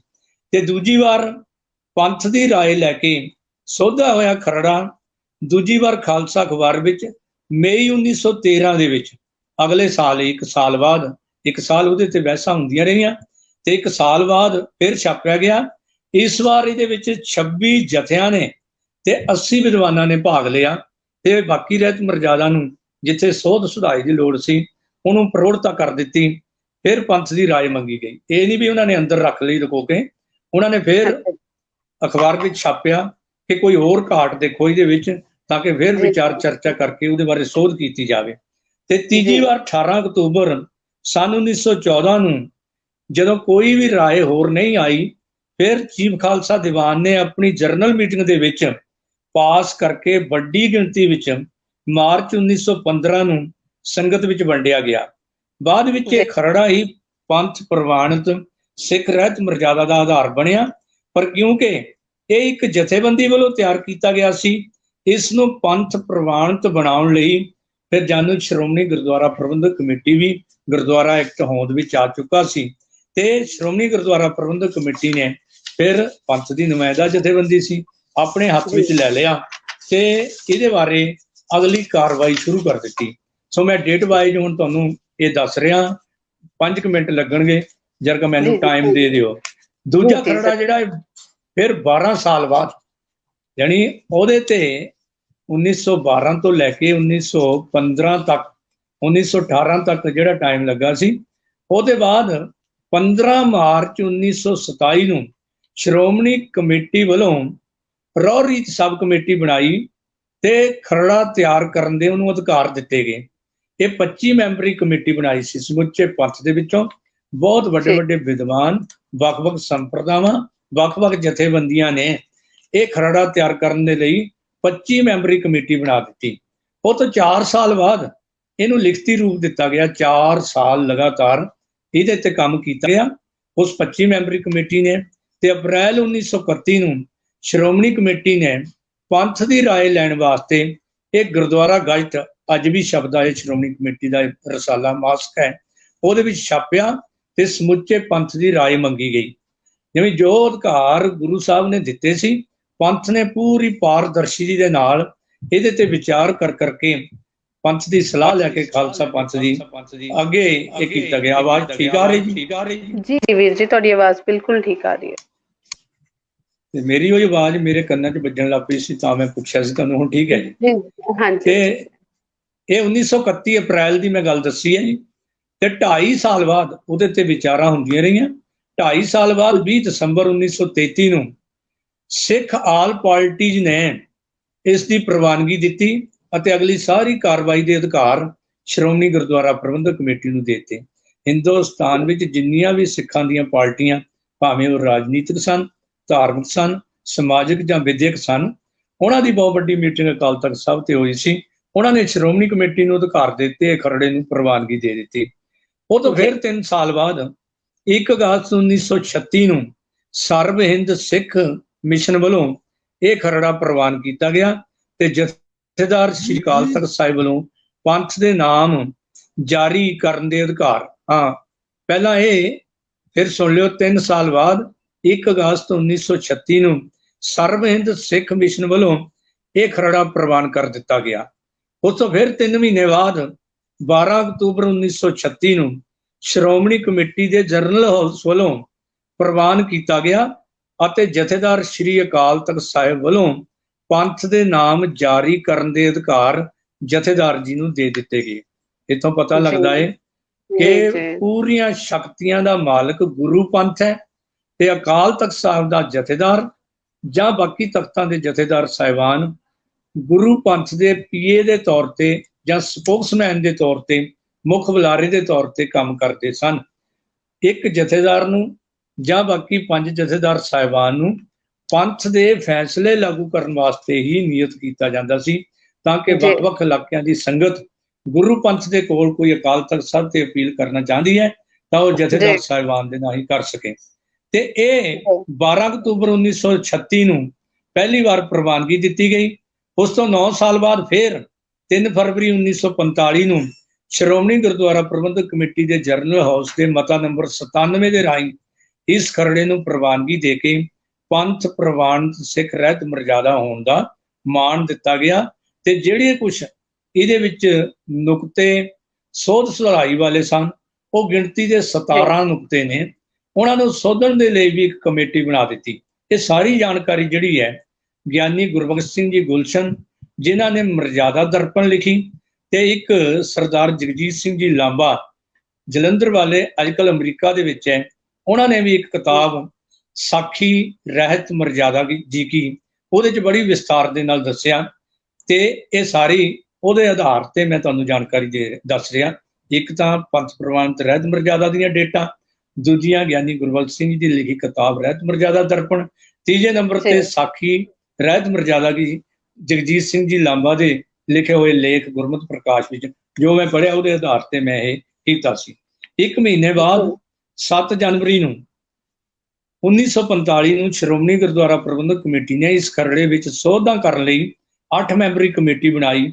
ਇਸ ਕਮੇਟੀ ਨੇ 17 ਸੋਧਾਂ ਕਰਨ ਦੀ ਸਿਫਾਰਿਸ਼ ਕੀਤੀ। ਇਹਨਾਂ 17 ਸੋਧਾਂ ਦਾ ਵਰਣਨ ਗੁਰਬਖਸ਼ ਸਿੰਘ ਜੀ ਗੁਲਸ਼ਨ ਨੇ ਆਪਣੀ ਲਿਖਤ ਪੁਸਤਕ ਮਰਜ਼ਾਦਾ ਦਰਪਣ ਦੇ ਪੰਨਾ 50 ਉੱਤੇ ਦਿੱਤਾ ਹੈ। ਇਹ ਕਿਹੜੀਆਂ ਸੋਧਾਂ ਕੀਤੀਆਂ ਗਈਆਂ।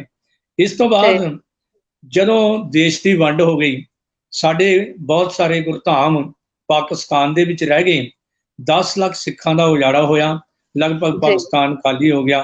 ਹੁਣ ਕੁਝ ਸੈਂਕੜੇ ਹੀ ਸਿੱਖ ਪਾਕਿਸਤਾਨ ਦੇ ਵਿੱਚ ਵੱਸਦੇ ਨੇ, ਪਰ ਸਿੱਖ ਆਪਣੇ ਗੁਰਧਾਮਾਂ ਤੋਂ ਵਿਛੜ ਕੇ, ਜਿਵੇਂ ਪਾਣੀ ਮੱਛੀ ਤੋਂ ਵਿਛੜ ਕੇ, ਜਿਹੜੀ ਹੈ ਪਾਣੀ ਤੋਂ ਵਿਛੜ ਕੇ ਮੱਛੀ ਜੀਵਨ ਨਹੀਂ ਪਾ ਸਕਦੀ, ਤੇ ਇਸੇ ਤਰ੍ਹਾਂ ਸਿੱਖ ਆਪਣੇ ਗੁਰਧਾਮਾਂ ਨਾਲੋਂ ਟੁੱਟ ਕੇ, ਪਰ ਚਾਰਾ ਕੋਈ ਨਹੀਂ ਸੀ।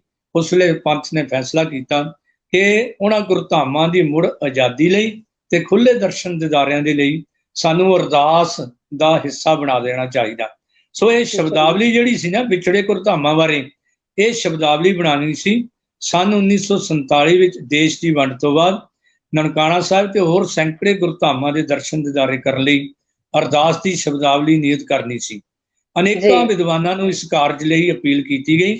ਸ਼੍ਰੋਮਣੀ ਕਮੇਟੀ ਦੇ 2 ਸਕੱਤਰਾਂ ਸਰਦਾਰ ਹਰਨਾਮ ਸਿੰਘ ਤੇ ਸਰਦਾਰ ਰਵੇਲ ਸਿੰਘ ਜੀ ਨੇ ਸ਼੍ਰੋਮਣੀ ਕਮੇਟੀ ਦੇ ਇੱਕ ਕਰਮਚਾਰੀ ਸਰਦਾਰ ਜੋਗਿੰਦਰ ਸਿੰਘ ਭਸੀਨ ਦੀ ਡਿਊਟੀ ਲਾਈ। 4 ਸਾਲ 1948 ਤੋਂ ਲੈ ਕੇ 1952 ਤੱਕ ਇਸ ਦੀ ਸ਼ਬਦਾਵਲੀ ਤੇ ਬਹਿਸ ਮੁਬਾਸੇ ਹੁੰਦੇ ਰਹੇ ਅਤੇ ਅੰਤ ਸਰਦਾਰ ਜੋਗਿੰਦਰ ਸਿੰਘ ਜੀ ਭਸੀਨ ਦੀ ਲਿਖੀ ਹੋਈ ਸ਼ਬਦਾਵਲੀ ਪੰਥ ਨੇ ਪ੍ਰਵਾਨ ਕਰਕੇ, ਜਿਹੜੀ ਅੱਜ ਰਹਿਤ ਮਰਜ਼ਾਦਾ ਵਿੱਚ ਹੈ, ਜਿਨ੍ਹਾਂ ਗੁਰਦੁਆਰੇ ਗੁਰਧਾਮਾਂ ਤੋਂ ਪੰਥ ਨੂੰ ਵਿਛੋੜਿਆ ਗਿਆ, ਜਿਨ੍ਹਾਂ ਦੇ ਖੁੱਲੇ ਦਰਸ਼ਨ ਦੀਦਾਰ ਤੇ ਸੇਵਾ ਸੰਭਾਲ ਦਾ ਦਾਨ ਖਾਲਸਾ ਜੀ ਨੂੰ ਬਖਸ਼ੋ। ਇਹ ਸਰਦਾਰ ਜੋਗਿੰਦਰ ਸਿੰਘ ਜੀ ਦੀ ਰਹਿਨੁਮਾਈ ਹੇਠ ਇਹ ਲਿਖੀ ਗਈ ਸ਼ਬਦਾਵਲੀ ਪ੍ਰਵਾਨ ਹੋ ਗਈ। ਇਹ ਯਾਦ ਰਹੇ ਕਿ 94 ਸਾਲ ਦੀ ਉਮਰ ਤੱਕ, ਉਹ ਹੁਣੇ ਆ 2-4 ਮਹੀਨੇ ਹੋਏ ਅਜੇ, ਮੈਨੂੰ ਤੇ ਡੇਟ ਨੋਟ ਨਹੀਂ ਹੋਈ ਕਿ ਉਹਨਾਂ ਦੀ ਡੈਥ ਕਦੋਂ ਹੋਈ ਹੈ, ਚੰਡੀਗੜ੍ਹ ਦੇ ਵਿੱਚ ਜੀਵਤ ਸੀ। ਤੇ ਉਹਨਾਂ ਨੇ ਆਪ ਹੀ ਹੁਣ ਕਿਹਾ ਸੀ, ਅਜੀਤ ਅਖਬਾਰ ਦੇ ਵਿੱਚ ਉਹਨਾਂ ਦੀ ਇੰਟਰਵਿਊ ਤੇ ਖਬਰਾਂ ਛਾਪਦੀਆਂ ਰਹੀਆਂ ਕਿ ਉਹ ਛਾਪਣ ਵਾਲੇ, ਇਹ ਸ਼ਬਦਾਵਲੀ ਬਣਾਉਣ ਵਾਲੇ ਉਹ ਨੇ। ਸੋ ਇਹ ਪ੍ਰਵਾਨਗੀ 1948 ਤੋਂ 1952 ਤੱਕ ਇਸ ਸ਼ਬਦਾਵਲੀ ਤੇ ਲਗਾਤਾਰ 4 ਸਾਲ ਬਹਿਸ ਹੋਈ ਤੇ ਅੰਤ 25 ਜਨਵਰੀ 1952 ਨੂੰ ਇਹ ਪ੍ਰਵਾਨਗੀ ਮਿਲੀ। ਇਹ ਜਾਣਕਾਰੀ ਮੈਨੂੰ ਸਰਦਾਰ ਜਗਮੋਹਨ ਸਿੰਘ ਜੀ ਇੰਗਲਿਸ਼ ਅਖਬਾਰ ਦੇ ਪੱਤਰਕਾਰ ਨੇ ਲੁਧਿਆਣਾ ਤੋਂ 26 ਨਵੰਬਰ 2018 ਨੂੰ ਮੇਰੇ ਨਾਲ ਫੋਨ ਤੇ ਗੱਲ ਕਰਦੇ ਹੋਏ ਦੱਸਿਆ ਕਿ ਇਹ ਡੇਟ ਮੈਨੂੰ ਮਿਲ ਗਈ ਹੈ। ਇਹ 25 ਜਨਵਰੀ ਨੂੰ ਲਾਸਟ ਪ੍ਰਵਾਨਗੀ ਜਿਹੜੀ ਹੈ ਉਹ ਸ਼੍ਰੋਮਣੀ ਕਮੇਟੀ ਨੇ ਇਸ ਸ਼ਬਦਾਵਲੀ ਨੂੰ ਦਿੱਤੀ ਸੀ। ਸੋ ਉਸ ਵੇਲੇ ਦੇ ਜਿਹੜੇ ਚਸ਼ਮਦੀਦ ਗਵਾਹ ਹੈ ਕੁਛ ਜਿਨ੍ਹਾਂ ਨੇ ਇਹ ਬਹਿਸਾਂ ਵਿੱਚ ਹਿੱਸਾ ਲਿਆ, ਉਹ ਮੈਂ ਤੁਹਾਨੂੰ 2-3 ਉਦਾਹਰਨਾਂ ਦੇਣੀਆਂ ਚਾਹੁੰਦਾ ਹਾਂ।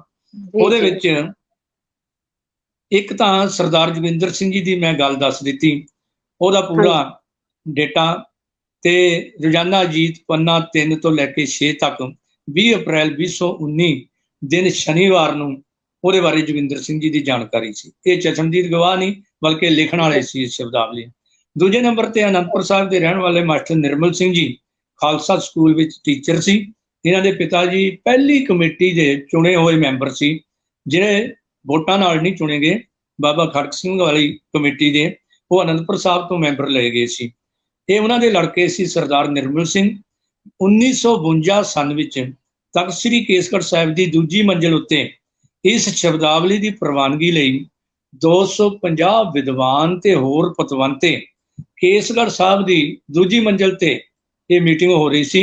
ਉਦੋਂ ਉਹਨਾਂ ਦੀ ਉਮਰ 15 ਸਾਲ ਦੀ ਸੀ ਤੇ ਉਹਨਾਂ ਨੇ ਸਵਾਦਲੀ ਗੱਲ ਦੱਸੀ ਕਿ ਗੁਰਦੁਆਰਿਆਂ ਦੀ ਸੇਵਾ ਸੰਭਾਲ ਦਾ ਦਾਨ ਖਾਲਸਾ ਜੀ ਨੂੰ ਬਖਸ਼ੋ।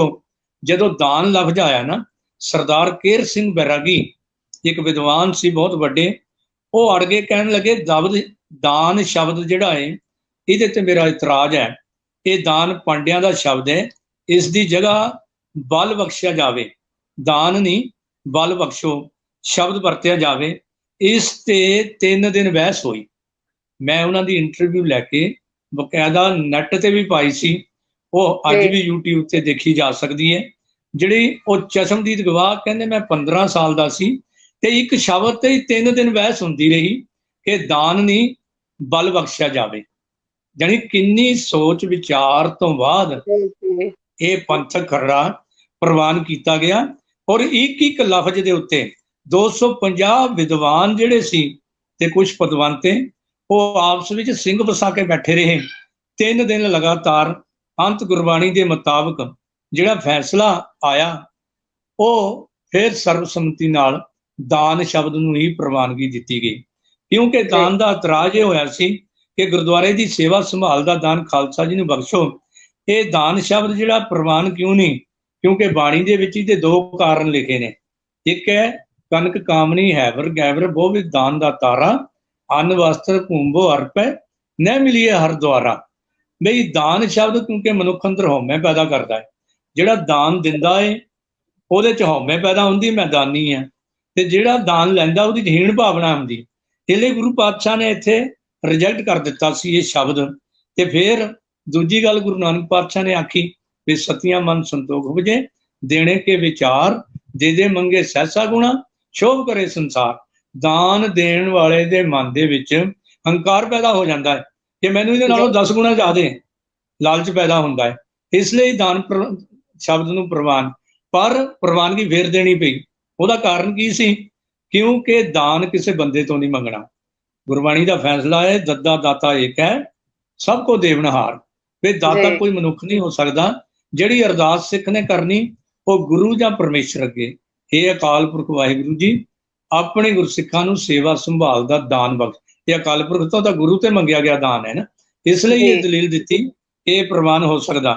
ਗੁਰਬਾਣੀ ਵਿੱਚ ਦੱਦਾ ਦਾਤਾ ਏਕ ਹੈ ਸਭ ਕੋ ਦੇਵਨਹਾਰ, ਜਾਂ ਹਮ ਭੀਖ ਭਿਖਾਰੀ ਤੇਰੇ ਤੂੰ ਨਿਜਵਤ ਹੈ ਦਾਤਾ, ਜਾਂ ਗੁਰਦਾਤਾ ਗੁਰ ਹਿਵੇ ਘਰ। ਇਹ ਦਲੀਲਾਂ ਦੇ ਕੇ ਦਾਤਾ ਹੈ। ਜੇ ਇੱਥੇ ਕਿਤੇ ਦਾਨ ਲਫ਼ਜ਼ ਰਿਜੈਕਟ ਹੋ ਜਾਂਦਾ ਤਾਂ ਫਿਰ ਪਿੱਛੇ 7 ਕਿਸਮ ਦਾ ਦਾਨ ਜਿਹੜਾ ਮੰਗਿਆ ਗਿਆ ਸਿੱਖਾਂ ਨੂੰ, ਸਿੱਖੀ ਦਾਨ, ਕੇਸ ਦਾਨ, ਰਹਿਤ ਦਾਨ, ਵਿਵੇਕ ਦਾਨ, ਵਿਸਾਹ ਦਾਨ, ਭਰੋਸਾ ਦਾਨ, ਦਾਨਾ ਸਿਰ ਦਾਨ, ਨਾਮਦਾਨ, ਇਹ ਸਾਰੇ 7 ਕਿਸਮ ਦਾ ਦਾਨ ਵੀ ਰਿਜੈਕਟ ਹੋ ਜਾਣਾ ਸੀ। ਇਸ ਲਈ ਪੰਥ ਦੇ ਕਿੱਡੇ ਵਿਦਵਾਨ ਬਜ਼ੁਰਗ ਸਨ ਜਿਹੜੇ ਇੱਕ ਨੁਕਤੇ ਤੇ ਘੰਟਿਆਂ ਵੱਧੀ ਬਹਿਸ ਕਰਕੇ ਇੱਕ ਲਫ਼ਜ਼ ਨੂੰ ਘੜਦੇ ਸੀ। ਇਸ ਲਈ ਇਸ ਰਹਿਤ ਮਰਜ਼ਾਦਾ ਨੂੰ ਅਸੀਂ ਪੰਥ ਪ੍ਰਵਾਨਿਤ ਰਹਿਤ ਮਰਜ਼ਾਦਾ ਕਹਿੰਦੇ ਹਾਂ, ਜਿਹਦੇ ਤੇ 14 ਸਾਲ ਤਾਂ ਸ਼੍ਰੋਮਣੀ ਕਮੇਟੀ ਨੇ ਲਾਏ, ਪਰ ਜੇ 1912 ਤੋਂ ਦੇਖ ਲਈਏ ਤਾਂ 1952 ਤੱਕ ਪੂਰੇ 40 ਸਾਲ ਦਾ ਸਮਾਂ ਜਿਹੜਾ ਹੈ ਨਾ ਉਹ ਇੱਥੇ ਲੱਗਦਾ ਹੈ। ਤੀਜੇ ਚਸ਼ਮਦੀਦ ਗਵਾਹ ਤੁਹਾਡੇ ਕਬੀਰ ਦੇ ਰਹਿਣ ਵਾਲੇ ਤੁਸੀਂ ਜਾਣਦੇ ਹੋਣੇ ਆ, ਅਕਾਲੀ ਕੌਰ ਸਿੰਘ ਜੀ ਦੇ ਸਟੂਡੈਂਟ ਕਹਿ ਲਈਏ ਜਾਂ ਉਹਨਾਂ ਦੇ ਬਹੁਤ ਨਜ਼ਦੀਕੀ ਬਾਬਾ ਆਤਰ ਸਿੰਘ ਜੀ ਭਾਗਵੰਤ ਉਹਨਾਂ ਦੀ ਘਰਵਾਲੀ ਦਾ ਨਾਮ ਸੀ। ਚੰਡੀਗੜ੍ਹ 19D ਸੈਕਟਰ ਵਿੱਚ ਰਹਿੰਦੇ ਸੀ ਤੇ ਸਾਡੇ ਵੀਰ ਜੀ ਵੱਡੇ ਉੱਥੇ ਹੈੱਡ ਗ੍ਰੰਥੀ ਸੀ। ਮੇਰੇ ਘਰ 1998 ਵਿੱਚ 98 ਸਾਲ ਦੀ ਉਮਰ ਵਿੱਚ ਆਏ ਸੀ, ਜਿਨ੍ਹਾਂ ਨੇ ਆਪ ਇਹ ਸਵਾਦਲੀ ਗੱਲ ਦੱਸੀ ਸੀ ਕਿ ਜਿਨ੍ਹਾਂ ਗੁਰਦੁਆਰੇ ਗੁਰਧਾਮਾਂ ਤੋਂ ਪੰਥ ਨੂੰ ਵਿਛੋੜਿਆ ਗਿਆ, ਤੋਂ ਤੇ ਨੂੰ ਇਹ ਪੰਥ ਨਾਲ ਕਿਹੜਾ ਲਫ਼ਜ਼ ਲੱਗੇਗਾ, ਇਹਦੇ ਤੇ 4 ਦਿਨ ਬਹਿਸ ਚੰਡੀਗੜ੍ਹ ਦੇ ਵਿੱਚ ਹੋਈ ਸੀ। ਤੋਂ ਤੇ ਨੂੰ ਤੇ ਅੰਤ ਅੱਜ ਵਾਲੀ ਸ਼ਬਦਾਵਲੀ, ਜਿਨ੍ਹਾਂ ਗੁਰਦੁਆਰੇ ਗੁਰਧਾਮਾਂ ਤੋਂ ਪੰਥ ਨੂੰ ਵਿਛੋੜਿਆ ਗਿਆ ਹੈ ਤੇ ਇਹ ਪ੍ਰਵਾਨਗੀ ਹੋਈ। ਇਹ ਮੈਂ ਉਦਾਹਰਨਾਂ ਦੋ ਕੁ ਤੁਹਾਨੂੰ ਤਾਂ ਦਿੱਤੀਆਂ ਨੇ ਭੈਣ ਜੀ, ਤਾਂ ਕਿ ਜੋ ਵੀ ਮੇਰੇ ਵੀਰ ਭੈਣ ਸੁਣਦੇ ਹੋਣ, ਜਿਹੜੇ ਕਹਿੰਦੇ ਆ ਜੀ ਇਹ ਤਾਂ ਸ਼ਰਾਬੀਆਂ ਕਬਾਬੀਆਂ ਦੀ ਮਰਜ਼ਾਦਾ ਬਣਾਈ, ਇਹ ਤਾਂ ਬੰਦਿਆਂ ਦੀ ਮਰਜ਼ਾਦਾ ਬਣਾਈ, ਜਾਂ ਇਹ ਤਾਂ ਇਹਦੇ ਚਾਹ ਖਾਮੀਆਂ ਹੈ, ਫਲਾਣੇ ਇੱਦਾਂ ਦੇ ਸੀ, ਉਹਨਾਂ ਨੂੰ ਪਤਾ ਲੱਗ ਜਾਵੇ ਕਿ ਜੇ 1-2 ਬੰਦੇ ਕੋਈ ਗਲਤ ਹੋ ਸਕਦੇ ਆ ਜਾਂ ਕਿਤੇ ਕੋਈ ਖਾਮੀ ਹੋ ਸਕਦੀ, ਤਾਂ ਗੁਰੂ ਪਾਤਸ਼ਾਹ ਨੇ ਕਿਹਾ ਭੁੱਲਣ ਅੰਦਰ ਸਭ ਕੋ ਅਭੁੱਲ ਗੁਰੂ ਕਰਤਾਰਪੁਰ। ਸਮੁੱਚੇ ਪੰਥ ਵਿੱਚ ਕੋਈ ਖਾਮੀ ਨਹੀਂ। ਇਸ ਲਈ ਸਮੁੱਚੇ ਪੰਥ ਨੇ ਕਿੰਨੀ ਮਿਹਨਤ ਕੀਤੀ ਇਹ ਇਹਨਾਂ ਘਟਨਾਵਾਂ ਤੋਂ ਪਤਾ ਲੱਗ ਜਾਂਦਾ ਹੈ। ਇਹ ਭਾਈ ਅਤਰ ਭਗਵੰਤ ਸਿੰਘ ਦਾ ਮੈਂ ਦੱਸ ਦੇਵਾਂ, ਇਹਨਾਂ ਦੇ ਵਿਚੋਲੇ ਅਕਾਲੀ ਕੌਰ ਸਿੰਘ ਸਨ ਤੇ ਇਹਨਾਂ ਦੇ ਆਨੰਦਕਾਰੀ ਭਾਈ ਕਾਹਨ ਸਿੰਘ ਨਾਭਾ ਨੇ ਕਰਵਾਏ ਸੀ। ਐਡੀ ਵੱਡੀ ਸ਼ਖਸੀਅਤ ਹੈ ਜਿਹਨੇ ਮੈਨੂੰ ਖੁਦ ਦੱਸਿਆ, ਸਾਡੇ ਘਰ ਆਏ ਸੀ ਔਰ ਦੱਸਿਆ ਸੀ ਕਿ ਐਦਾਂ ਵੈਸਾ ਹੁੰਦੀਆਂ ਸੀ, ਇਹ ਰਹਿਤ ਮਰਜ਼ਾਦਾ ਐਵੇਂ ਨਹੀਂ ਹੈ। ਤੇ ਉਹਨਾਂ ਨੇ ਬਾਅਦ ਵਿੱਚ ਭਾਈ ਗੁਰਦਾਸ ਜੀ ਦੀਆਂ ਵਾਰਾਂ ਤੇ ਕਵਿਤ ਅਕਾਲੀ ਕੌਰ ਸਿੰਘ ਜੀ ਤੁਕ ਤਤਕਰਾ ਲਿਖ ਗਏ ਸੀ, ਸੰਪੂਰਨ ਉਹਨਾਂ ਨੇ ਕੀਤਾ। ਉਹ ਕਿਤਾਬ ਵੀ ਮੈਨੂੰ ਦੇ ਗਏ ਤੇ ਭੇਟ ਕੀਤੀ ਹੋਈ ਉਹਨਾਂ ਦੀ ਸ਼ਬਦਾਵਲੀ ਅੱਜ ਵੀ ਮੇਰੇ ਪਾਸ ਲਿਖੀ ਪਈ ਹੈ। ਸੋ ਐਡੇ ਐਡੇ ਵਿਦਵਾਨਾਂ ਦੀ ਸੰਗਤ ਅਕਾਲ ਪੁਰਖ ਵਾਹਿਗੁਰੂ ਜੀ ਦੇ ਹੁਕਮ ਨਾਲ ਸਾਨੂੰ ਪ੍ਰਾਪਤ ਹੁੰਦੀ ਰਹੀ, ਜਿਹਦੇ ਕਰਕੇ ਰਹਿਤ ਮਰਜ਼ਾਦਾ ਬਾਰੇ ਬਹੁਤ ਸਾਰੀ ਖੋਜ ਜਿਹੜੀ ਹੈ ਇਹ ਸਾਨੂੰ ਪ੍ਰਾਪਤ ਹੋਈ ਜੀ। ਹਾਂਜੀ ਭਾਈ ਸਾਹਿਬ ਜੀ, ਮੈਂ ਜਿੰਨਾ ਤੁਹਾਡਾ ਧੰਨਵਾਦ ਕਰਾਂ ਉਨਾ ਜ਼ਿਆਦਾ ਘੱਟ ਹੈ, ਕਿਉਂਕਿ ਬਹੁਤ ਸਾਰੀਆਂ ਗੱਲਾਂ ਮੈਂ ਨਾਲ ਲਿਖ ਰਹੀ ਸੀ ਕਿ ਮੈਨੂੰ ਬਹੁਤ ਸਾਰੀਆਂ ਲਾਹੇਵੰਦ ਸਿੱਧ ਹੋ ਸਕਦੀਆਂ ਨੇ, ਹੋਈਆਂ ਵੀ ਨੇ। ਮਤਲਬ ਕਿ ਹਨਾ, ਇੰਨੀ ਜ਼ਰੂਰੀ ਜਾਣਕਾਰੀ ਜਿਹੜੀ ਤੁਸੀਂ ਸਾਡੇ ਦਰਸ਼ਕਾਂ ਦੇ ਨਾਲ, ਸਾਡੇ ਨਾਲ ਬਹੁਤ ਲਾਹੇਵੰਦ ਜਾਣਕਾਰੀ, ਜਿਵੇਂ ਜਾਣਕਾਰੀ ਦਾ ਖਜ਼ਾਨਾ ਸਾਨੂੰ ਗੱਲਬਾਤ ਕਰਨ ਦੇ ਲਈ ਲੱਭਿਆ ਹੋਵੇ। ਔਰ ਸਮੇਂ ਤੁਸੀਂ ਮੰਨ ਸਕਦੇ ਹੋ ਮੇਰੇ ਕੋਈ 5-6 ਸਵਾਲ ਹਜੇ ਵੀ ਰਹਿ ਗਏ ਨੇ, ਲੇਕਿਨ ਸਮਾਂ ਮੈਨੂੰ ਇਜਾਜ਼ਤ ਨਹੀਂ ਦੇ ਰਿਹਾ ਕਿ ਸਮਾਂ ਕਾਫੀ ਜ਼ਿਆਦਾ ਹੋ ਗਿਆ। 5-6 ਮੈਂ ਨਾਲ ਲਿਖ ਰਹੀ ਸੀ ਕਿ ਮੈਂ ਅੱਗੇ ਵੀ ਪੁੱਛਣਾ, ਇਹ ਵੀ ਪੁੱਛਣਾ, ਲੇਕਿਨ ਸਮਾਂ ਕਾਫੀ ਜ਼ਿਆਦਾ ਹੋ ਗਿਆ ਹੈਗਾ। ਤੇ ਫਿਰ ਤੋਂ ਮੈਂ ਤੁਹਾਡੇ ਕੋਲੋਂ ਸਮਾਂ ਲਵਾਂਗੀ ਜਦੋਂ ਤੁਸੀਂ ਥੋੜਾ ਫ੍ਰੀ ਤੁਹਾਨੂੰ ਲੱਗੇਗਾ ਤੁਹਾਡੇ ਕੋਲ ਸਮਾਂ ਹੈ ਤਾਂ ਇਹ ਜਿਹੜੀ ਇਹ ਵਿਸ਼ਾ ਹੀ ਜਾਰੀ ਰੱਖ ਲਿਓ ਦੂਜੇ ਭਾਗ ਵਿੱਚ ਨਾ। ਜੀ ਅਸੀਂ ਦੂਜੇ ਕਰ ਲਾਂਗੇ। ਇਹਦੇ ਲਾਭ ਕੀ ਹੈ? ਹਾਂਜੀ ਇਹਦੇ ਹੋਰ ਲਾਭ ਕੀ ਹੈ? ਤੁਹਾਡੇ ਸਵਾਲ ਵੀ ਜਿਹੜੇ ਹੈ, ਸਵਾਲ ਜਿਹੜੇ ਹੈ ਇਹਨੂੰ ਇੱਥੋਂ ਹੀ ਸ਼ੁਰੂ ਕਰ ਲਿਓ। ਮੈਂ ਸੇਵਾ 'ਚ ਹਾਜ਼ਰ ਹੈ ਜੀ ਹਰ ਵੇਲੇ। ਬਹੁਤ ਧੰਨਵਾਦ ਭੈਣ ਜੀ ਤੁਹਾਡਾ। ਜੀ ਔਰ ਬਹੁਤ ਧੰਨਵਾਦ ਹੈ ਤੁਹਾਡਾ। ਤੁਸੀਂ ਆਪਣੇ ਵਿਚਾਰ ਆ ਜਿਹੜੇ ਸਾਡੇ ਨਾਲ, ਸਾਡੇ ਦਰਸ਼ਕਾਂ ਦੇ ਨਾਲ, ਸਾਡੀ ਜੰਮੂ ਕਸ਼ਮੀਰ ਦੀਆਂ ਸੰਗਤਾਂ ਜਿਹੜੀਆਂ ਬਾਹਰ ਬੈਠੀਆਂ ਉਹਨਾਂ ਦੇ ਨਾਲ ਵੀ ਸਾਂਝੇ ਕੀਤੇ ਨੇ, ਔਰ ਬਹੁਤ ਜ਼ਰੂਰੀ ਜਾਣਕਾਰੀ ਜਿਹੜੀ ਸਾਨੂੰ ਹਾਸਿਲ ਹੋਈ ਹੈ ਤੁਹਾਡੇ ਰਾਹੀਂ। ਔਰ ਅਸੀਂ ਫੇਰ ਤੋਂ ਤੁਹਾਨੂੰ ਇੱਕ ਬਾਣੀ ਚੈਨਲ ਦੇ ਰਾਹੀਂ ਆਪਣੇ ਦਰਸ਼ਕਾਂ ਦੇ ਰੂਬਰੂ ਕਰਾਂਗੇ, ਔਰ ਜਿਹੜੇ ਤੁਹਾਡੇ ਕੋਲ ਜਾਣਕਾਰੀ ਦਾ ਤੁਸੀਂ ਖਜ਼ਾਨਾ ਤੁਹਾਡੇ ਕੋਲ ਹੈ ਉਹਦੇ ਚ ਅਸੀਂ ਵੀ ਲਾਹਾ ਲਵਾਂਗੇ। ਤੇ ਬਹੁਤ ਧੰਨਵਾਦ ਤੁਹਾਡਾ ਸਾਡੇ ਨਾਲ ਗੱਲਬਾਤ ਕਰਨ ਦੇ ਲਈ। ਮੈਂ ਤੁਹਾਡੇ ਨਾਲ ਵੀਰ ਮਨਮੋਹਨ ਸਿੰਘ ਜੀ ਦਾ ਵੀ ਧੰਨਵਾਦ ਕਰਦਾ ਹੈ ਵੀ ਉਹਨਾਂ ਨੇ ਤੁਹਾਡੇ ਰਾਹੀਂ ਇਹ ਜਿਹੜੀ ਪੰਥ ਦੀ ਅਹਿਮ ਦਸਤਾਵੇਜ਼ ਹੈ ਔਰ ਜਿਹਨੂੰ ਬਣਾਉਣ ਦੇ ਲਈ 40 ਸਾਲ ਦਾ ਸਮਾਂ ਪੰਥ ਨੇ ਲਾਇਆ, ਉਹ ਬੱਚੇ ਤੱਕ ਪਹੁੰਚ ਜਾਵੇ। ਉਹਨਾਂ ਨੇ ਵੀ ਸਹਿਯੋਗ ਦਿੱਤਾ, ਤੁਹਾਡਾ ਵੀ ਤਹਿ ਦਿਲੋਂ ਤੁਹਾਡੇ TV ਚੈਨਲ ਦਾ ਵੀ ਸਹਿਯੋਗ, ਔਰ ਜਦੋਂ ਵੀ ਅੱਗੇ ਹੁਕਮ ਹੋਏਗਾ ਤੁਹਾਡਾ ਮੈਂ ਹਾਜ਼ਰ ਹੋ ਜਾਵਾਂਗਾ ਜੀ। ਬਹੁਤ ਧੰਨਵਾਦ, ਬਹੁਤ ਮਿਹਰਬਾਨੀ। ਨਾਲ ਇੱਕ ਮੈਂ ਸੁਨੇਹਾ ਜ਼ਰੂਰ ਕੌਮ ਨੂੰ ਦੇਵਾਂਗਾ ਕਿ ਸ਼੍ਰੀ ਅਕਾਲ ਤਖਤ ਸਾਹਿਬ ਜੀ ਦੀ ਇਹ ਪੰਥ ਪ੍ਰਵਾਨਿਤ ਰਹਿਤ ਮਰਜ਼ਾਦਾ ਹਰ ਸਿੱਖ ਦੇ ਘਰ ਵਿੱਚ ਹੋਣੀ ਚਾਹੀਦੀ ਹੈ। ਤੇ ਹਰ ਕੰਮ ਜਿਹੜਾ ਸਾਡਾ ਵਿਆਹ ਸ਼ਾਦੀ ਖੁਸ਼ੀ ਕਮੀ ਮਰਨੇ ਪਰਨੇ, ਇਹ ਸਾਰੇ ਇਸ ਰਹਿਤ ਮਰਜ਼ਾਦਾ ਦੇ ਨਾਲ ਸਾਨੂੰ ਕਰਨੇ ਚਾਹੀਦੇ ਨੇ ਆਪਣੇ ਘਰਾਂ 'ਚ ਲਾਗੂ, ਤਾਂ ਕਿ ਜਿਹੜਾ ਗੁਰੂ ਪਾਤਸ਼ਾਹ ਨੇ ਹੁਕਮ ਕੀਤਾ ਸੀ ਜਬ ਲਗ ਖਾਲਸਾ ਰਹੇ ਨਿਆਰਾ ਤਬ ਲਗ ਤੇਜ ਦਿਓ ਮੈਂ ਸਾਰਾ, ਜਾਵੇ ਗਏ ਵਿਪਰਨ ਕੀ ਰੀਤ ਮੈਂ ਨਾ ਕਰੋ ਇਨਕੀ ਪ੍ਰਤੀਤ। ਅਸੀਂ ਅਨਮਤੀ ਰੀਤਾਂ ਤੋਂ ਵੀ ਬਚ ਕੇ ਖਾਲਸੇ ਦਾ ਨਿਆਰਾਪਣ ਕਾਇਮ ਰੱਖ ਸਕੀਏ। ਬਹੁਤ ਧੰਨਵਾਦ ਜੀ। ਹੋਰ 2 ਮਿੰਟ ਮੈਂ ਲੈ ਗਿਆ, ਭੁੱਲ ਗਲਤੀ ਲਿਖੀ ਵਾ। ਵਾਹਿਗੁਰੂ ਜੀ ਕਾ ਖਾਲਸਾ ਵਾਹਿਗੁਰੂ ਜੀ ਕੀ ਫਤਿਹ। ਔਰ ਅਸੀਂ ਭਾਗ ਦੂਜੇ ਦੇ ਵਿੱਚ ਤੁਹਾਡੇ ਨਾਲ ਜ਼ਰੂਰ ਗੱਲਬਾਤ ਕਰਾਂਗੇ। ਤੁਹਾਡੀ ਜਾਣਕਾਰੀ ਦੇ ਲਈ ਅਸੀਂ ਭਾਗ ਦੂਜਾ ਵੀ ਰੱਖਾਂਗੇ कि ਜਿਹੜੀ ਜ਼ਰੂਰ ਜੀ। ਜਾਣਕਾਰੀ ਹੈ ਸਾਰਿਆਂ ਤੱਕ ਪਹੁੰਚੇ ਜੀ। ਵਾਹਿਗੁਰੂ ਜੀ ਕਾ ਖਾਲਸਾ, ਵਾਹਿਗੁਰੂ ਜੀ ਕੀ ਖਾਲਸਾ ਫਤਿਹ। ਵਾਹਿਗੁਰੂ ਜੀ ਕੀ ਫਤਿਹ। ਇਸ ਸਨ ਸਾਡੇ ਨਾਲ ਗੱਲਬਾਤ ਕਰਨ ਦੇ ਲਈ ਸ਼੍ਰੀ ਅਨੰਦਪੁਰ ਸਾਹਿਬ ਤੋਂ ਸ਼੍ਰੋਮਣੀ ਗੁਰਦੁਆਰਾ ਪ੍ਰਬੰਧਕ ਕਮੇਟੀ ਦੇ ਮੈਂਬਰ ਪ੍ਰਿੰਸੀਪਲ ਸੁਰਿੰਦਰ ਸਿੰਘ ਜੀ। ਬਹੁਤ ਸੋਹਣੀ ਜਾਣਕਾਰੀ ਜਿਹੜੀ ਉਹਨਾਂ ਨੇ ਸਾਡੇ ਸਾਰਿਆਂ ਦੇ ਨਾਲ ਸਾਂਝੀ ਕੀਤੀ ਹੈ, ਸਾਡੀ ਲਾਹੇਵੰਦ ਜਾਣਕਾਰੀ ਜਿਹੜੀ ਕਿ ਸਾਨੂੰ ਸਮੇਂ-ਸਮੇਂ ਤੇ ਲੈਂਦੇ ਰਹਿਣਾ ਚਾਹੀਦਾ ਹੈ ਨਾ। ਜਿਹਦੇ ਕੋਲੇ ਜਾਣਕਾਰੀ ਦਾ ਖਜ਼ਾਨਾ ਵਾ ਉਹ ਸਾਡੇ ਤੱਕ ਇਹ ਜਾਣਕਾਰੀ ਪਹੁੰਚਾਉਣ ਦੀਆਂ ਪੂਰੀਆਂ ਕੋਸ਼ਿਸ਼ਾਂ ਕਰ ਰਹੇ ਨੇ, ਔਰ ਇਸ ਜਾਣਕਾਰੀ ਨੂੰ ਅਸੀਂ ਕਿੰਨਾ ਕੁ ਅਮਲ ਦੇ ਵਿੱਚ ਲਿਆਉਂਦੇ ਹਾਂ ਤੇ ਸਾਡੇ ਤੇ ਡਿਪੈਂਡ ਕਰਦਾ। ਤੇ ਹੁਣ ਵੇਲਾ ਹੋ ਗਿਆ ਤੁਹਾਡੇ ਤੋਂ ਇਜਾਜ਼ਤ ਲੈਣ ਦਾ, ਤੇ ਤੁਸੀਂ ਜੁੜੇ ਰਹੋ ਇੱਕ ਬਾਣੀ ਚੈਨਲ ਦੇ ਨਾਲ। ਤੇ ਹੁਣ ਮੈਨੂੰ ਦਿਓ ਇਜਾਜ਼ਤ। ਵਾਹਿਗੁਰੂ ਜੀ ਕਾ ਖਾਲਸਾ, ਵਾਹਿਗੁਰੂ ਜੀ ਕੀ ਫਤਿਹ। ਵਾਹਿਗੁਰੂ।